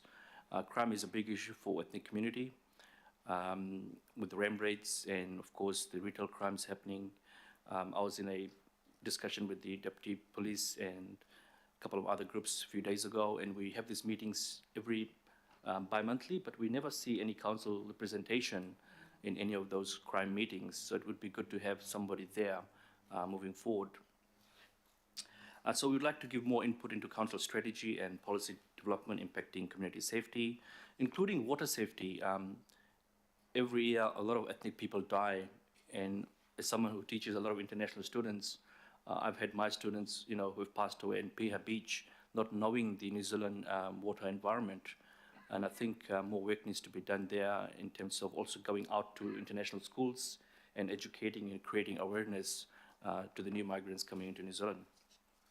And of course, safety is a big issue. Racism is a big issue. 40% of our people experience racism from the start of COVID till today. As someone who also sits on a number of school boards, bullying continues to be an issue that our ethnic Asian kids face on a daily basis. I came to New Zealand when I was 15 as an international student. Unfortunately, nothing much has changed. And I think it's something that community organizations, collaboratively with other agencies, councils, we can work on it. We're very proud to call Auckland home, but at the same time, we also realize we don't want ethnic communities to live within their ethnic enclaves. We want ethnic communities to be part of wider Auckland. As our worship mayor keeps saying, we all have some similar challenges and issues. So, and the other issue that I would like to talk with the Pacific Brothers is around mental health. A lot of people think that the ethnic community are rich people, they're doing very well. But, week after week, we go to funeral in South Auckland where ethnic community young people have passed on through suicide, substance abuse, gambling. International students living in Auckland, they're going through so much hardship, but they are a group that has always been overlooked. And Irene touched on the exploitation aspect. So, when we bring visitors to our city, we need to take care of them. And I also know a lot of international students find Auckland's city, especially Queen Street, very dull and boring. Perhaps we can make it a bit more exciting by, changing the outlook of the city itself. So yeah, thank you for the opportunity. There's a lot to talk about, but we look forward to working with you all. Thank you for the opportunity, Vinaka. Thank you. We are now open for questions and comments. Thank you, Irene and Krish, for your presentation. We've got 4 questions for you, beginning with Councillor Leone.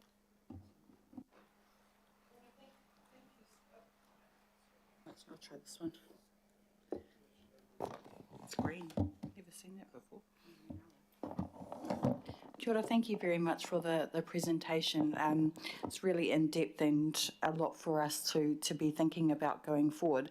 My 2 questions, one was just around the learnings from COVID and knowing that our ethnic community played a significant role in terms of leadership and what more we could be doing as council to enhance and support that leadership in that space. And 2 was just around the point that you raised regarding the budget and wanting to look at an increase of funds and whether you had looked at the long-term plan and have a specific vision of how much you wanted to increase and where that was going to happen.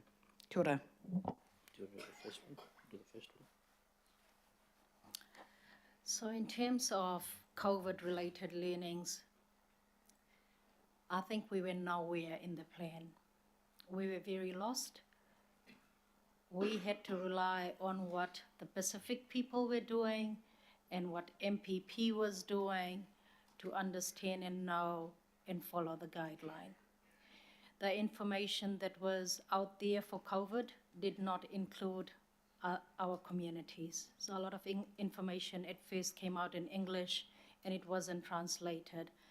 And if it was, there was just only one or two. So a lot of effort laid with NGOs. And one thing I'd really like to advocate for is we invest more into NGOs because they are your vehicle to the community. Other parts of COVID was, I think with everybody, it was whole of New Zealand thing that we all had concerns on how we were going to meet our cultural and spiritual requirements when somebody's born, when someone dies. And a lot of that consideration went out the window. So we have to learn as a community, and now when things are still fresh in our minds and not 5 years on, to start talking to our communities, our ethnic communities, on what were their challenges and what are their aspirations going forward. And I can't do that alone. My panel can't do that alone. We have to start talking to our communities. And one of the things that Auckland Council can do better is take time to consult. Because as I said, we've got 150 different languages. If we take the 4 most important ones, which is our Indian and our Chinese and Korean and others, we have to take time to be able to understand what were the challenges. We also know that COVID gave us the scenario of some of the worst indicators that were there and that were existing, and we didn't talk about it, we didn't pay proper focus. So a lot of reforms are happening in New Zealand now. One of the key reforms is Te Whatu Oras, right? Our maternal mortality death for Indian women is really high, yet we don't talk about it. So COVID gave us chances to relook at this, and the reforms should consider hearing voices of ethnic communities at all levels. Ethnic communities right now is not represented in this room around the table. It is not represented in the reforms at Te Whatu Ora and everybody else, every one of those organizations. So there's huge learnings. Thank you, Councillor. Just going back to your question, Councillor Leone, I remember the Apex Valentine's Day COVID case. It was a Fijian Indian family. And as the organization representing our people, no one even talked to us, no one communicated to us. We missed an opportunity to help our people. And that cluster could have been managed much better. At that time, we spoke to the principal of Papatoe High. So it would be nice to have a database of ethnic community organizations and leaders during emergency and pandemics where we can communicate more efficiently. And that's probably one way to look at it. And going back to your second question on funding, it's hard to put an actual figure to it, but definitely funding has been very useful. It is important. We know the amount of support we get from the local council boards, and I think hopefully it will continue. Thank you. Thank you. Councillor Walker. I just want to pick up on a suggestion that my fellow councillor John Watson and I are quite keen on, and that's around civics education and conceivably the fit of that within a larger civic strategy. And I just emphasise that this could be a strategy that's held outside of council. It does not necessarily have to involve a significant amount of council resources or even ownership for that matter, because it could be held by the public at large. And I just seek your comment on what merit that might have. And the reason I raise that is that what we see factually is a decline in participation in local government, the loss of many civic spaces where traditionally, in a village format, people would have engaged, and that has come through centralisation. So we've got service centres now that amount to only a few locations in Auckland, when in point of fact, from a civic perspective, Auckland is an array of villages, and those villages obviously include various ethnicities within that. So I just seek your response as to the merit of such a program. Thank you. Thank you, Councillor. It makes a lot of sense. When we talk to ethnic people, the only thing they know about is rates. Oh, what will happen to rates? Is it going to go up? Is it going to go down? A lot of ethnic community don't even understand the full functions and roles of the council. And when we think about the local body elections, people have no idea what City Vision stands for, what the Blue Party stands for, apart from Labour. So there's lack of understanding of the brand. There's a lack of understanding of the policies, and this confusion, with so many candidates, a lot of people just feel like, let's not vote, that kind of thing. So I think, yeah, you're right, and a bit of that is just the lack of clarity around local board elections and what council stands for and what the parties stand for in their policies. And if I may add to it, thank you, Councillor Walker and Councillor Watson. Again, the vehicles are there, the platforms there, the NGOs are there, the civil society and the agencies and your actors of change agents are there in the community. And I agree it shouldn't sit with Auckland Council because it's too big of a community-owned initiative that should sit at community level. So civic education is important. And if we start early and we start in primary schools and we build it up, then we'll have a more better educated, inclusive Auckland society. Yeah. Councillor Foley. Kia ora, thank you, Chair, and thank you both for your presentation today. Special thanks to you, Krish, for all the work that you did alongside our Pasifika community in our ward, especially during the vaccination rollout and providing food support for our communities as well. And I was proud to work alongside you and our Fijian Indian community during that time. My question relates, and is very related to other questions that have come from Councillor Walker around the civic engagement and what we can do as a council better. And I'm very mindful, as you said, that you're not represented around this table, and in the local board space as well, that's true.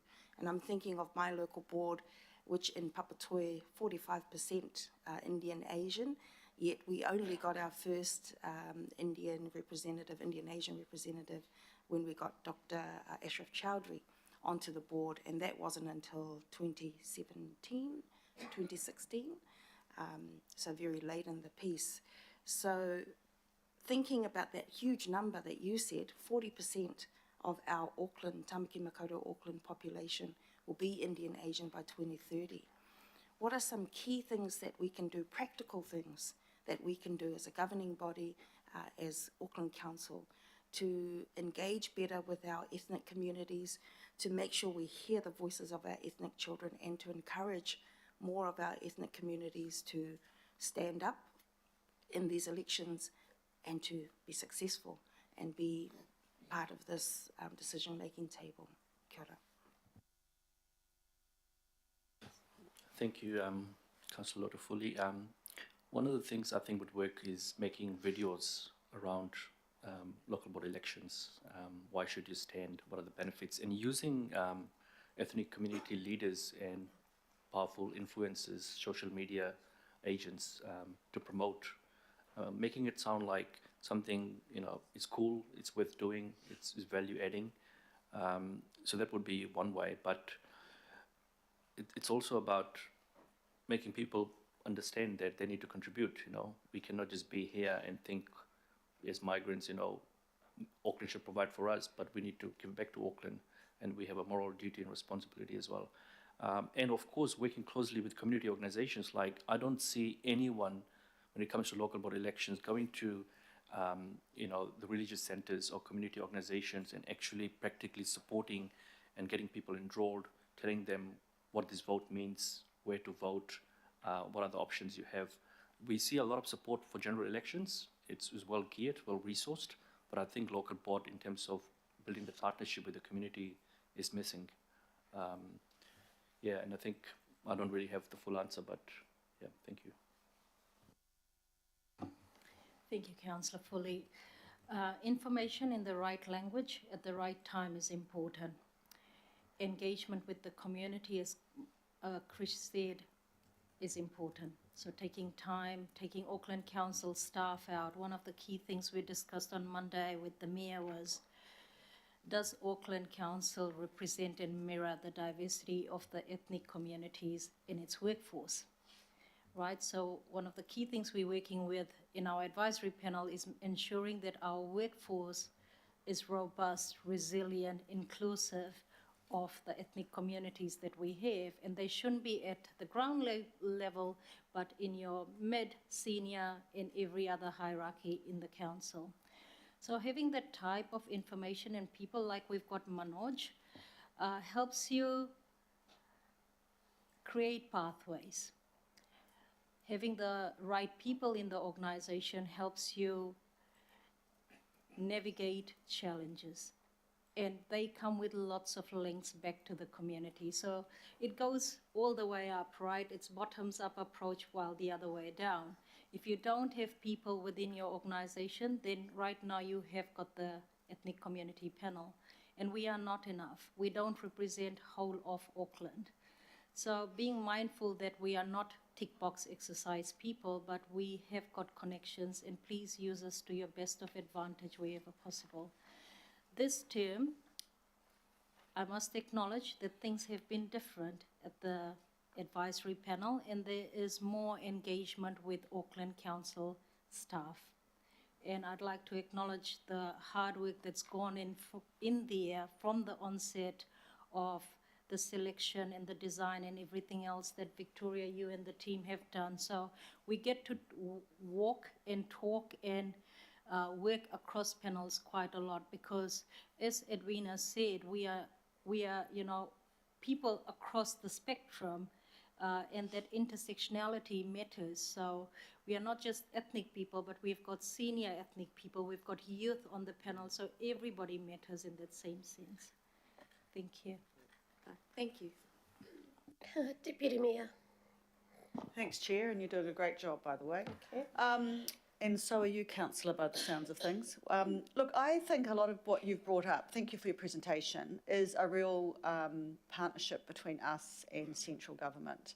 So my question to you, Madam Chair, and potentially to the Mayor, is that when we have a briefing with central government, that we actually put an advocacy statement in there around our ethnic communities, so that when people do arrive in our wonderful city, that there is some education around our beaches and the safety of swimming, that there is some information there around the other issues that you have raised, so that at least it is communicated kind of right from the word go, and there is an ongoing partnership for our ethnic community until they are kind of better up to speed, for want of a better word. I think there is still a disconnect, and I'm hearing that really clearly, because a lot of what you've mentioned actually isn't our role. It is central government role.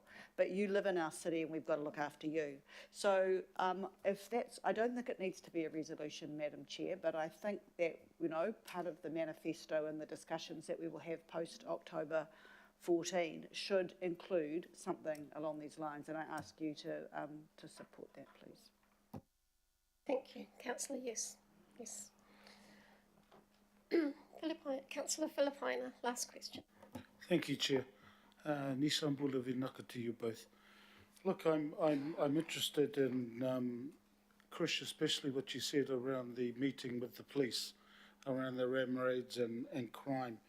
And I'm interested to find out which meeting you were referring to, because I know there's several across the county's Manukau Police District. So, Chris, that's the question to you. Sorry, Irene, I was just triggered me Sure. in regards to that. Thank you, Councillor. So the community organisation, ethnic community organisations are meeting with the police, MB, Oranga Tamariki, every 2 to 3 months to get an update on what are they doing in terms of controlling retail crime and ram raids, which is being a hot topic for our community. So they come with us, they come and meet us every few months and give us update on what they're doing, and we get to ask questions, and we also get to give them some suggestions on how to make things better. But we have all the other agencies there as well, because it's like a team effort in order to get this under control. But I think Auckland Council would probably benefit from being there. I could send you more information on the next meeting if you wish. Yeah, that'll be good. Oh, sorry, Irene? And just to add to that, Councillor Filipina, acknowledging your presence when we launched the Samira Plus Collective just a few weeks ago, it just shows now that we are talking about New Zealand Police in Counties Manukau. That team out in counties picks up a lot of burden.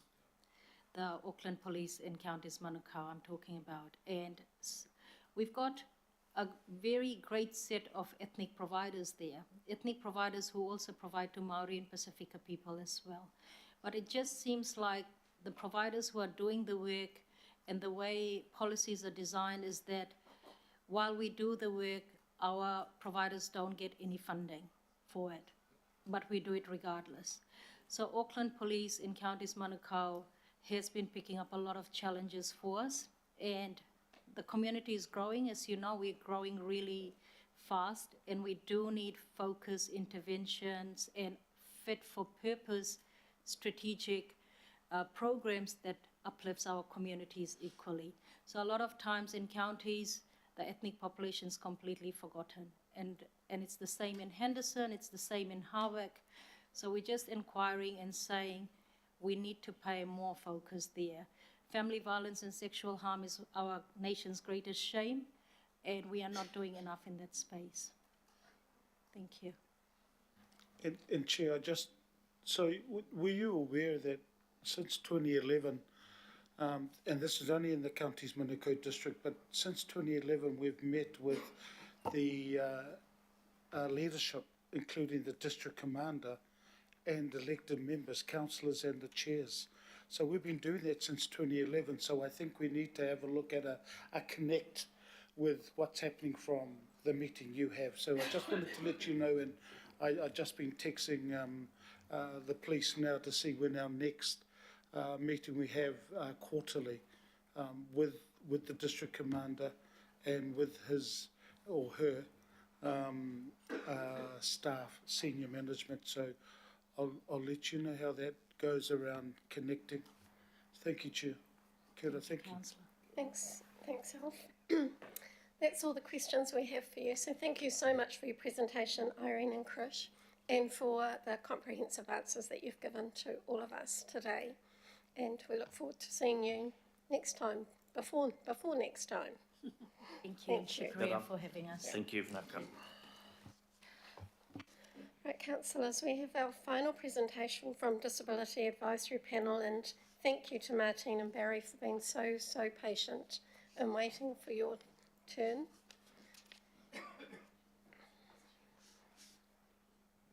Got Martine in person and Barry on the screen. And I'm dressed up for the event as well. I even put a shirt on today. You look good too. A good shirt. Trying to keep up with Josh. Oh, he's a hard act to follow. He is. Hey, Barry. How's it going? Kia ora. All right, mate. I need to switch it on. Yeah, go ahead with the mic. Thanks, Martine. Is it? Okay. Thank you very much. We are the last. I'll do a brief introduction of myself, then pass to Barry, and then I'll talk a little bit about our vision, and then Barry will do the last bit about our priorities. Of course, we know we're the last one standing between you and a bit of a break, so we have to be really good to keep your concentration. Thank you. I just want to thank, we want to thank His Worship and me and all the councillors here for making the time to listen, and not just to listen, but to ask questions. It's sometimes vulnerable to ask a question. And to thank our staff that's supporting us, Victoria, John, Elise, Sonia. I don't know what we would have done without them, because it's so much is happening behind the scenes, and our support councillor Stewart. So really, thank you for this opportunity. I'm Martine Abel Williamson. If you can hear from our accent, I'm actually not born in Auckland, but I've been living longer in Auckland than now that I've been living from where I come from. So I'm very pro-Auckland, and I work in the area of international development and human rights. Barry, do you want to just do a quick intro? I could try. My name's Barry de Geest. I have obviously a physical disability. I was born as a result of thalidomide, the drug that was given out in the 60s, which gives you an idea of my age. I'm not old yet, but I'm getting close. I run my own business. I've had for 22 years. I also chair the biggest needs assessment service coordination organisation in the country, where we have 16,000 disabled people as our clients, and I sit on other various boards as well. And I've been doing this for well over 30 years. Thank you very much. I want to get people's attention to our vision.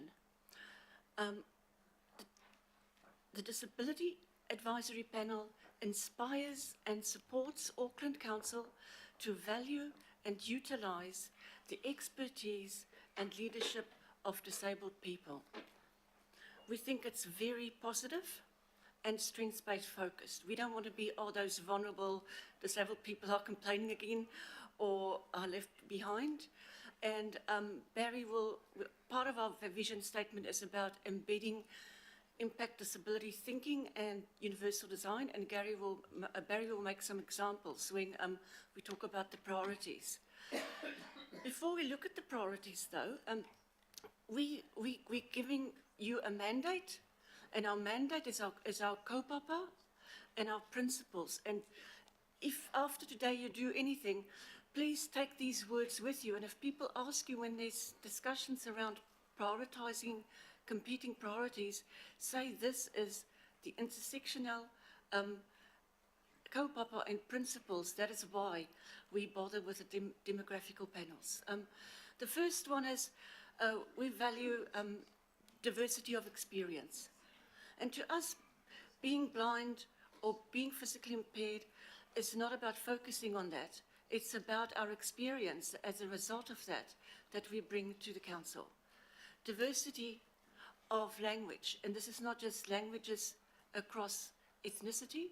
This is about how to make referring to each other and our disability more a dignified way, and of course including our other sign language, New Zealand Sign Language as a formal official language in New Zealand. Leave nobody behind. I don't think I have to say anything about that. Strength-based. So again, it's not about, oh, Barry doesn't walk and Martine doesn't see. It's about if we have our information and buildings accessible, then they will be able to read the information and move around. So being blind and being in a wheelchair is not what defines us. Then we also talk about human rights, and I know some people find it a bit negative because people seem a bit sort of focused on what is our rights and what is our responsibilities. But I think if human rights is for all of us, it's not just for disabled people, and that's why we say New Zealand centrally stands behind the United Nations Convention on the Rights of People with Disabilities, and we want Auckland Council to do the same. And last but not least, celebrate our wins, celebrate achievements. So often the council does staff after long advocacy efforts, and then we forget to let people know what we've done, and people still say to us, I can't do this because last time I've been there, that bus or that building wasn't accessible. And we go, oh, but hang on, this has changed. And we haven't let people know.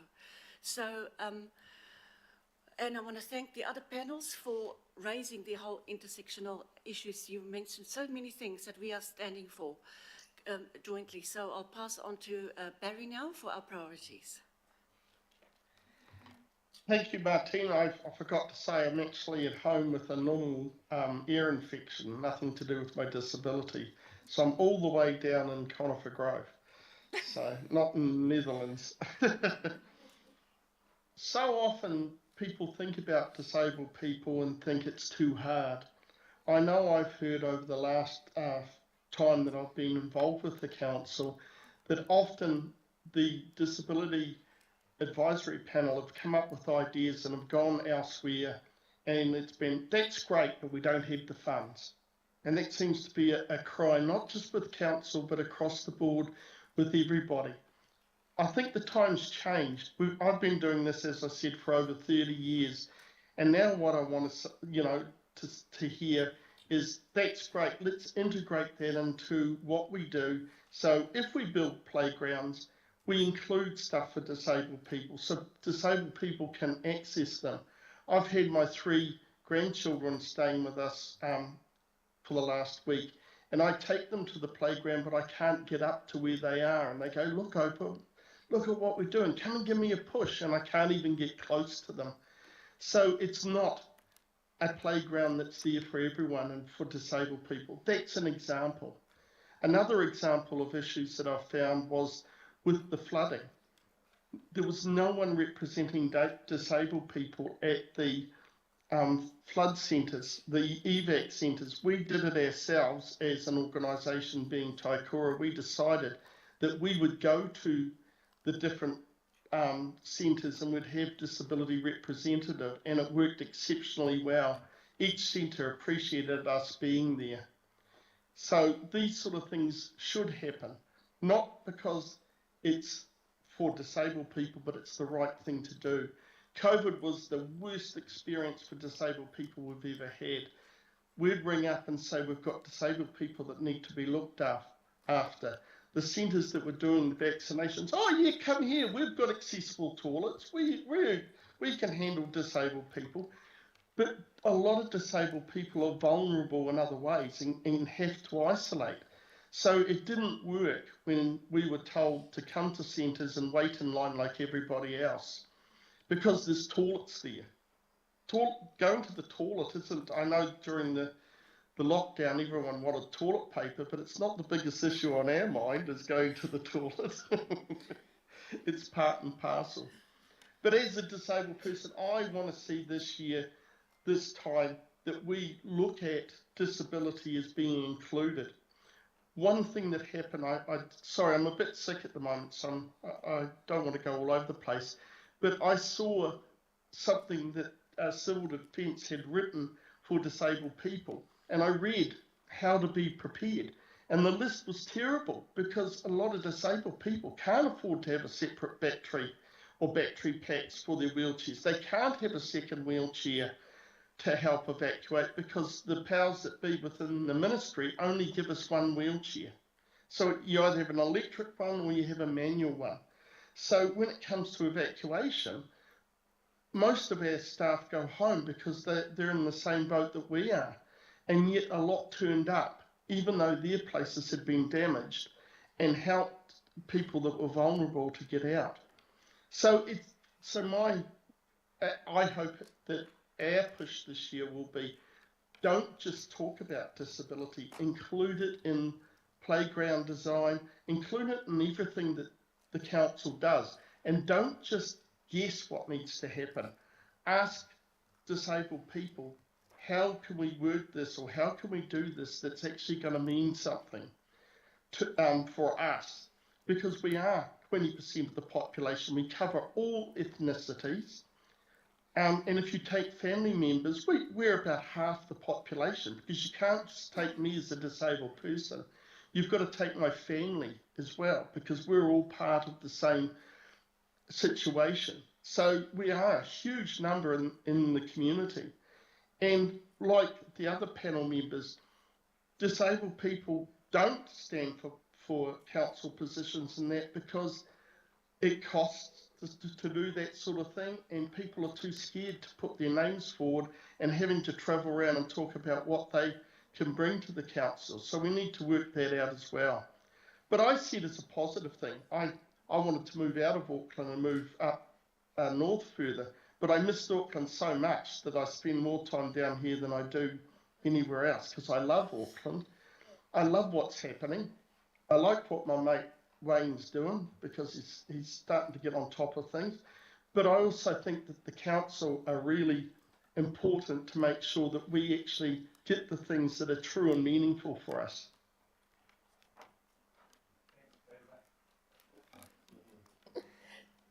Any questions? Thank you, Barry, and thank you, Martine. Any questions? Councillor Filipaina. Thank you, Chair. Tēnā kōrua Barry, rawa ko Martine. The question I have is, we used to have a disability position at Auckland Council. Martine, I think you were there for many, many years. Sorry, don't get me wrong when I say many, many years, Martine, sorry. That was wrong. But for a few years. I'll be interested to hear what your thoughts are around Auckland Council considering a very similar position. Kia ora, tēnā kōrua.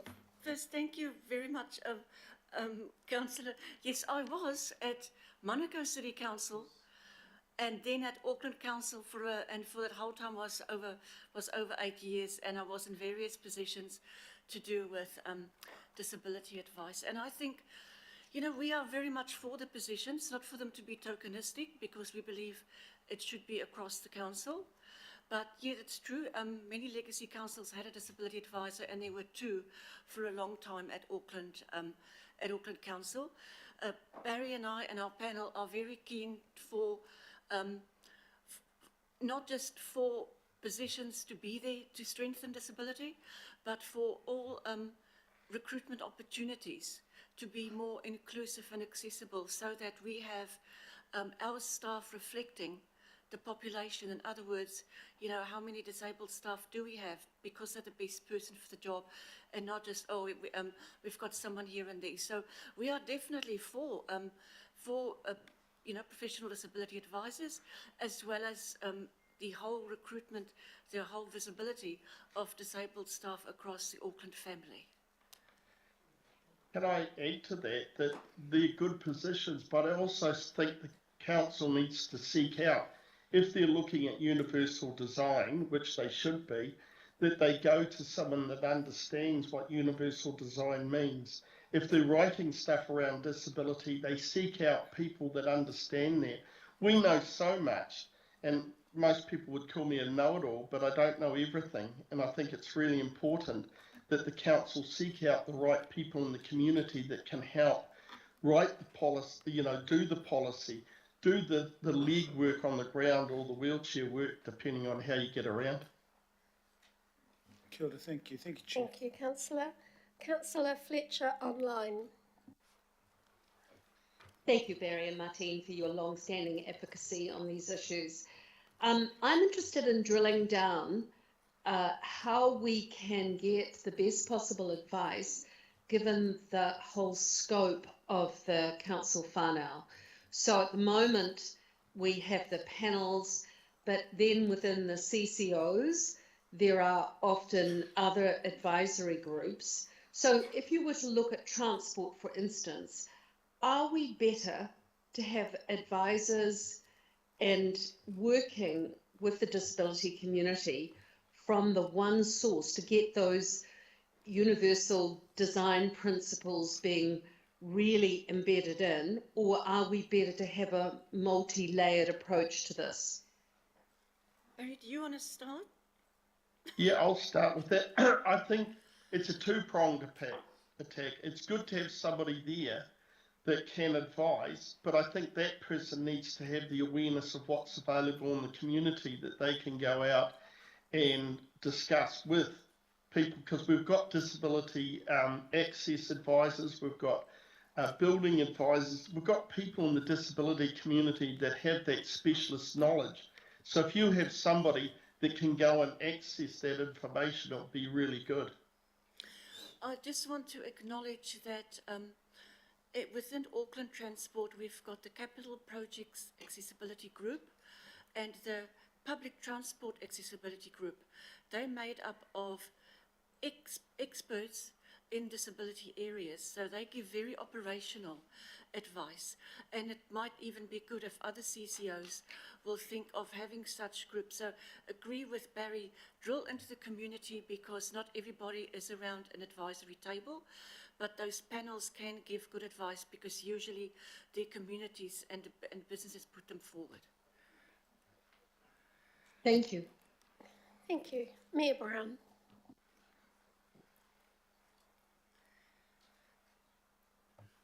Hi everybody, and particularly Barry. I haven't spoken much today not because I'm not interested, but I did go through quite a long meeting with everybody the other day. And the things today is people just asking to be treated like everybody else. Barry has been a great person at shoving that forever, that relentless message. And we forget right from the start. Earlier this year, Barry tried to attend a meeting here and he couldn't get into the building because we forget that people can't access cards, and we ring them up and say, use your access card. He's got no arms. That thing happened to the hospital as well. It's just, you've got to put yourself in the mind of these people and say, this is normal. We've got to do the right thing. Just treat them, and they should be able to do everything else everyone else can do. And so, and he's a close friend of mine. I'm one of the guys I most admire of all. He has his own business. He's had his grandchildren. He's achieved everything and more than a lot of people who arrive with a handout. And so we need to take a special point of all the people today that just want to have a life like the rest of us. But we have to go out of our way to give Barry a life like the rest of us. And it's not really a question as a comment, as a way of summing up the day. I haven't spoken because I have spoken to these people before at a long meeting, very well chaired by Councillor Ferry. It's not, and so that finishes it. Thanks, Bazza. I'm with you. Thanks, Mayor. Councillor Foley. Kia ora, thank you, Chair, and thank you, Martina and Barry, for your presentation.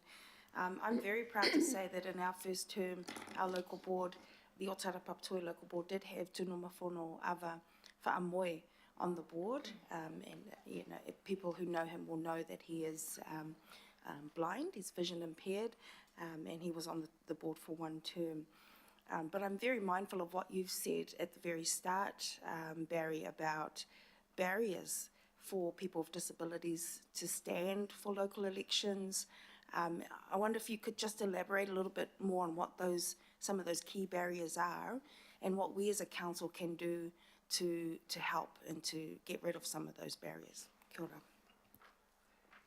ora. I think the big barrier for me is the cost of actually standing, because whether we like it or not, we have to have billboards. We have, the council has to promote what they do, but for the average disabled person, they can't afford to put any money in to actually stand for these positions. So you're not getting a demographic across the council. And I know that there are some people that would love to stand, but they just don't have that backing to be able to do it. Yeah, just to add to that, the Electoral Commission have got the Elections Fund, which people can apply to, like disabled people, to receive funding to help them to stand. So I'm not just saying we should do the same, but there are maybe ways of, if you take into account if certain people are not standing, how can we encourage them more? I want to acknowledge that Auckland Council a few years ago was one council who put its hand up to go to online voting, and central government told us we can't. So I still want to push for that, please, because then many of us who are blind don't have to tell other people which boxes to tick, and we don't know whether they really do it. No, they are doing it. I must say that last year I was ringing up because there was a special service where if you need support, you ring up and you go to a central point and someone do the form filling with you. And the person actually offered to come to my home. It was a very professional staff person. I said to her, let managers know where you are, because I'm very aware of people going to places. I said, my partner and I are both will need support. And so a council staff turned up on our doorstep and did the form filling for us, and had a colleague with her to read back afterwards, so that the second person wasn't there to start with, to hear what we've signed and what we've ticked. So there's still work to do about getting us to actual vote, and then of course work to getting people to stand. Thank you. Thank you. That's the end of our questions. So thank you again, Martine and Barry, and for being so patient and waiting till the very end of all of the advisory panels. Can I just have the last word because I like to do that? Yes, of course. Of course. I want to I want to thank the council for allowing us to come and be part of this group, and I also want to acknowledge the other panel members, the other co-chairs. We've become quite a close-knit group that get on exceptionally well, and I think that's a big plus for me, is being able to look across intersectionally to see how we're all going. And my last comment is that the mayor's not old, because he has a lot of fun even when he's not in council. So you're not old, Wayne. Thank you, Barry. Thank you both. Right, councillors, we've got the recommendations up on the screen. The Mayor is going to move them and Councillor Ferry second. Are there any comments? I have a question. Yes? I'm interested in how we remember what these strategic priorities are. In the template for our report writing, we've got climate impact statements, etc. So they are prompts to us as decision makers. And my question probably is to the Chief of Strategy and the chairs and deputies around this table for all the committees about the template. Is there not a case, and I've actually asked for this before, probably a year or more ago, for the advisory panels? Remember, there are advisory panels to the council. How do we remember this advice in our decision making? And Megan, is there a case, as I've put before, for the template to actually identify the relevant strategic priorities? Kia ora, through the Chair. Thank you for the question, and the Deputy Mayor reminded me there is the Quality Advice Political Working Party, and I think that would be something really important to take it through them, because we can provide some advice to them as staff, but also there are opportunities to think across all of the work that elected members do in the various committees and other panels, and just to see how we can make this as visible as possible. So could I take that as an action to put that on that agenda through the Deputy Mayor, and also just work with Victoria and the governance group as well, just to provide advice, whatever we might need to do for that? Yeah, I'm happy for that to be picked up there. But look, I have mentioned this before, and I actually don't think we take, well, look, we don't listen to the advisory panels as I think we should be doing. I don't think we give them enough weight. There's been some incredible contributions here today, like really well-considered contributions, and they've narrowed it down to their strategic priorities, and I think we should be identifying those when we think about making our next decisions on various things. Thanks, Chris. Are we, question, comment? No, definitely a comment. Okay, we're into comments. Councillor Yeah, look, I just wanted to acknowledge, firstly, liaison Councillor Ferry. The reason I do that is if you have a look at our website with all the advisory panels, and if you have a look at their bios that they've got on there, then you realise the work that's been put in regards to the diversity, in regards to ethnic diversity, in regards to all the panels that are there. And I think my next comment is directed at Councillor Ferry. Councillor Ferry, you mentioned the fact that you're not only the liaison councillor for the advisory panels, but you're also the liaison officer for the seniors panel.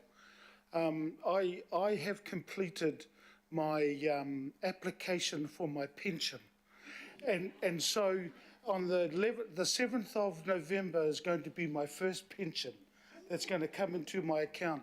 So please let you and I have a corridor to see. I don't need it. I'm going to put it through to Mr. Henare, because I know he needs it to go up north all the time. So aroha mai. So that corridor will happen. My last comment to you, Chair.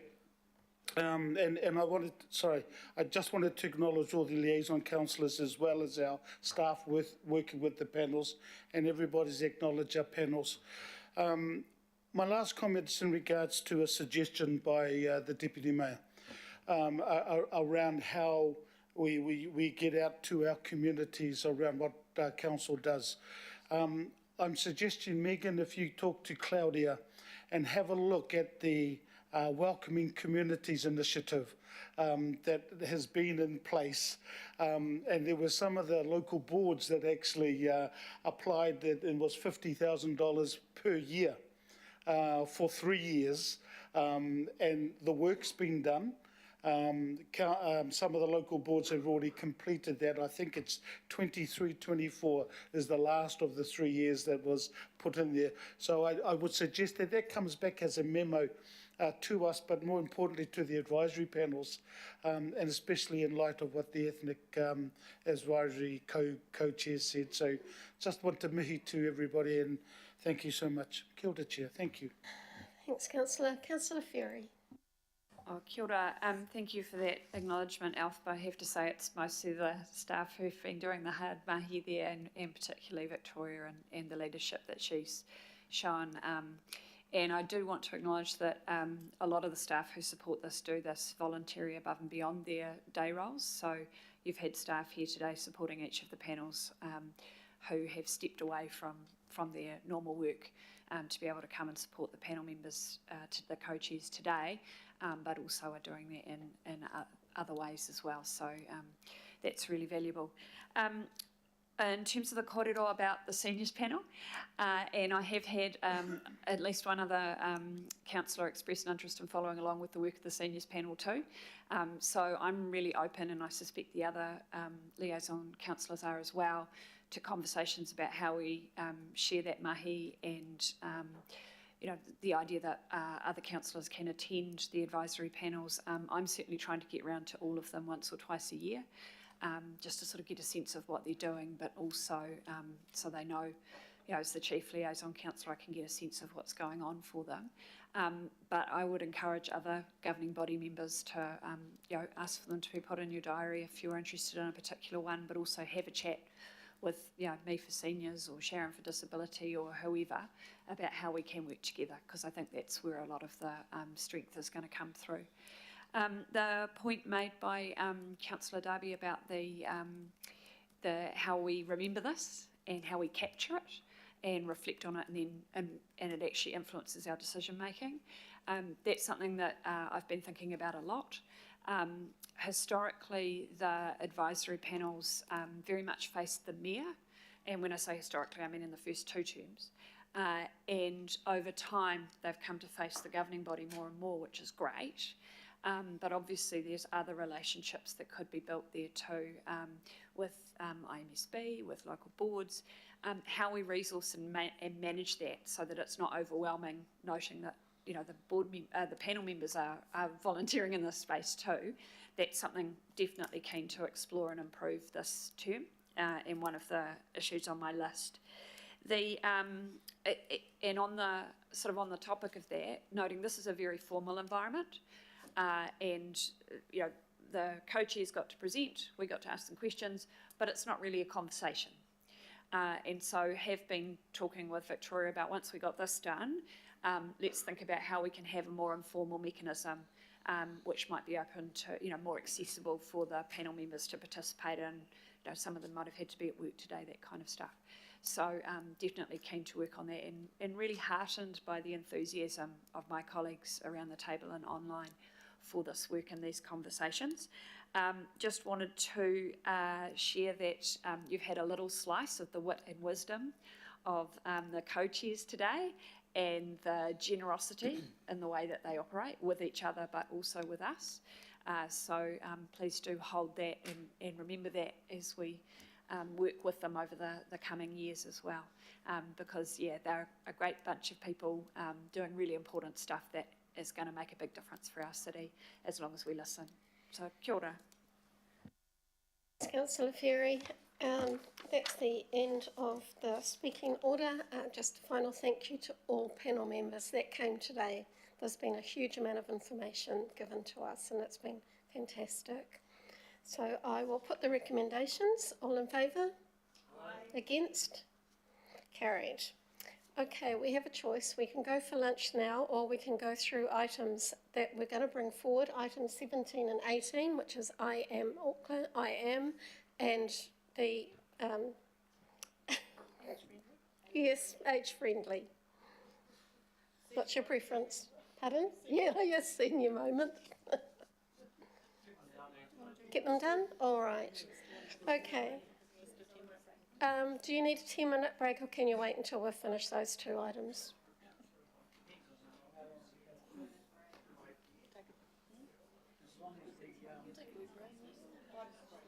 5-minute break. Can you be back at 20 to 1, please? I'll do it when they come back.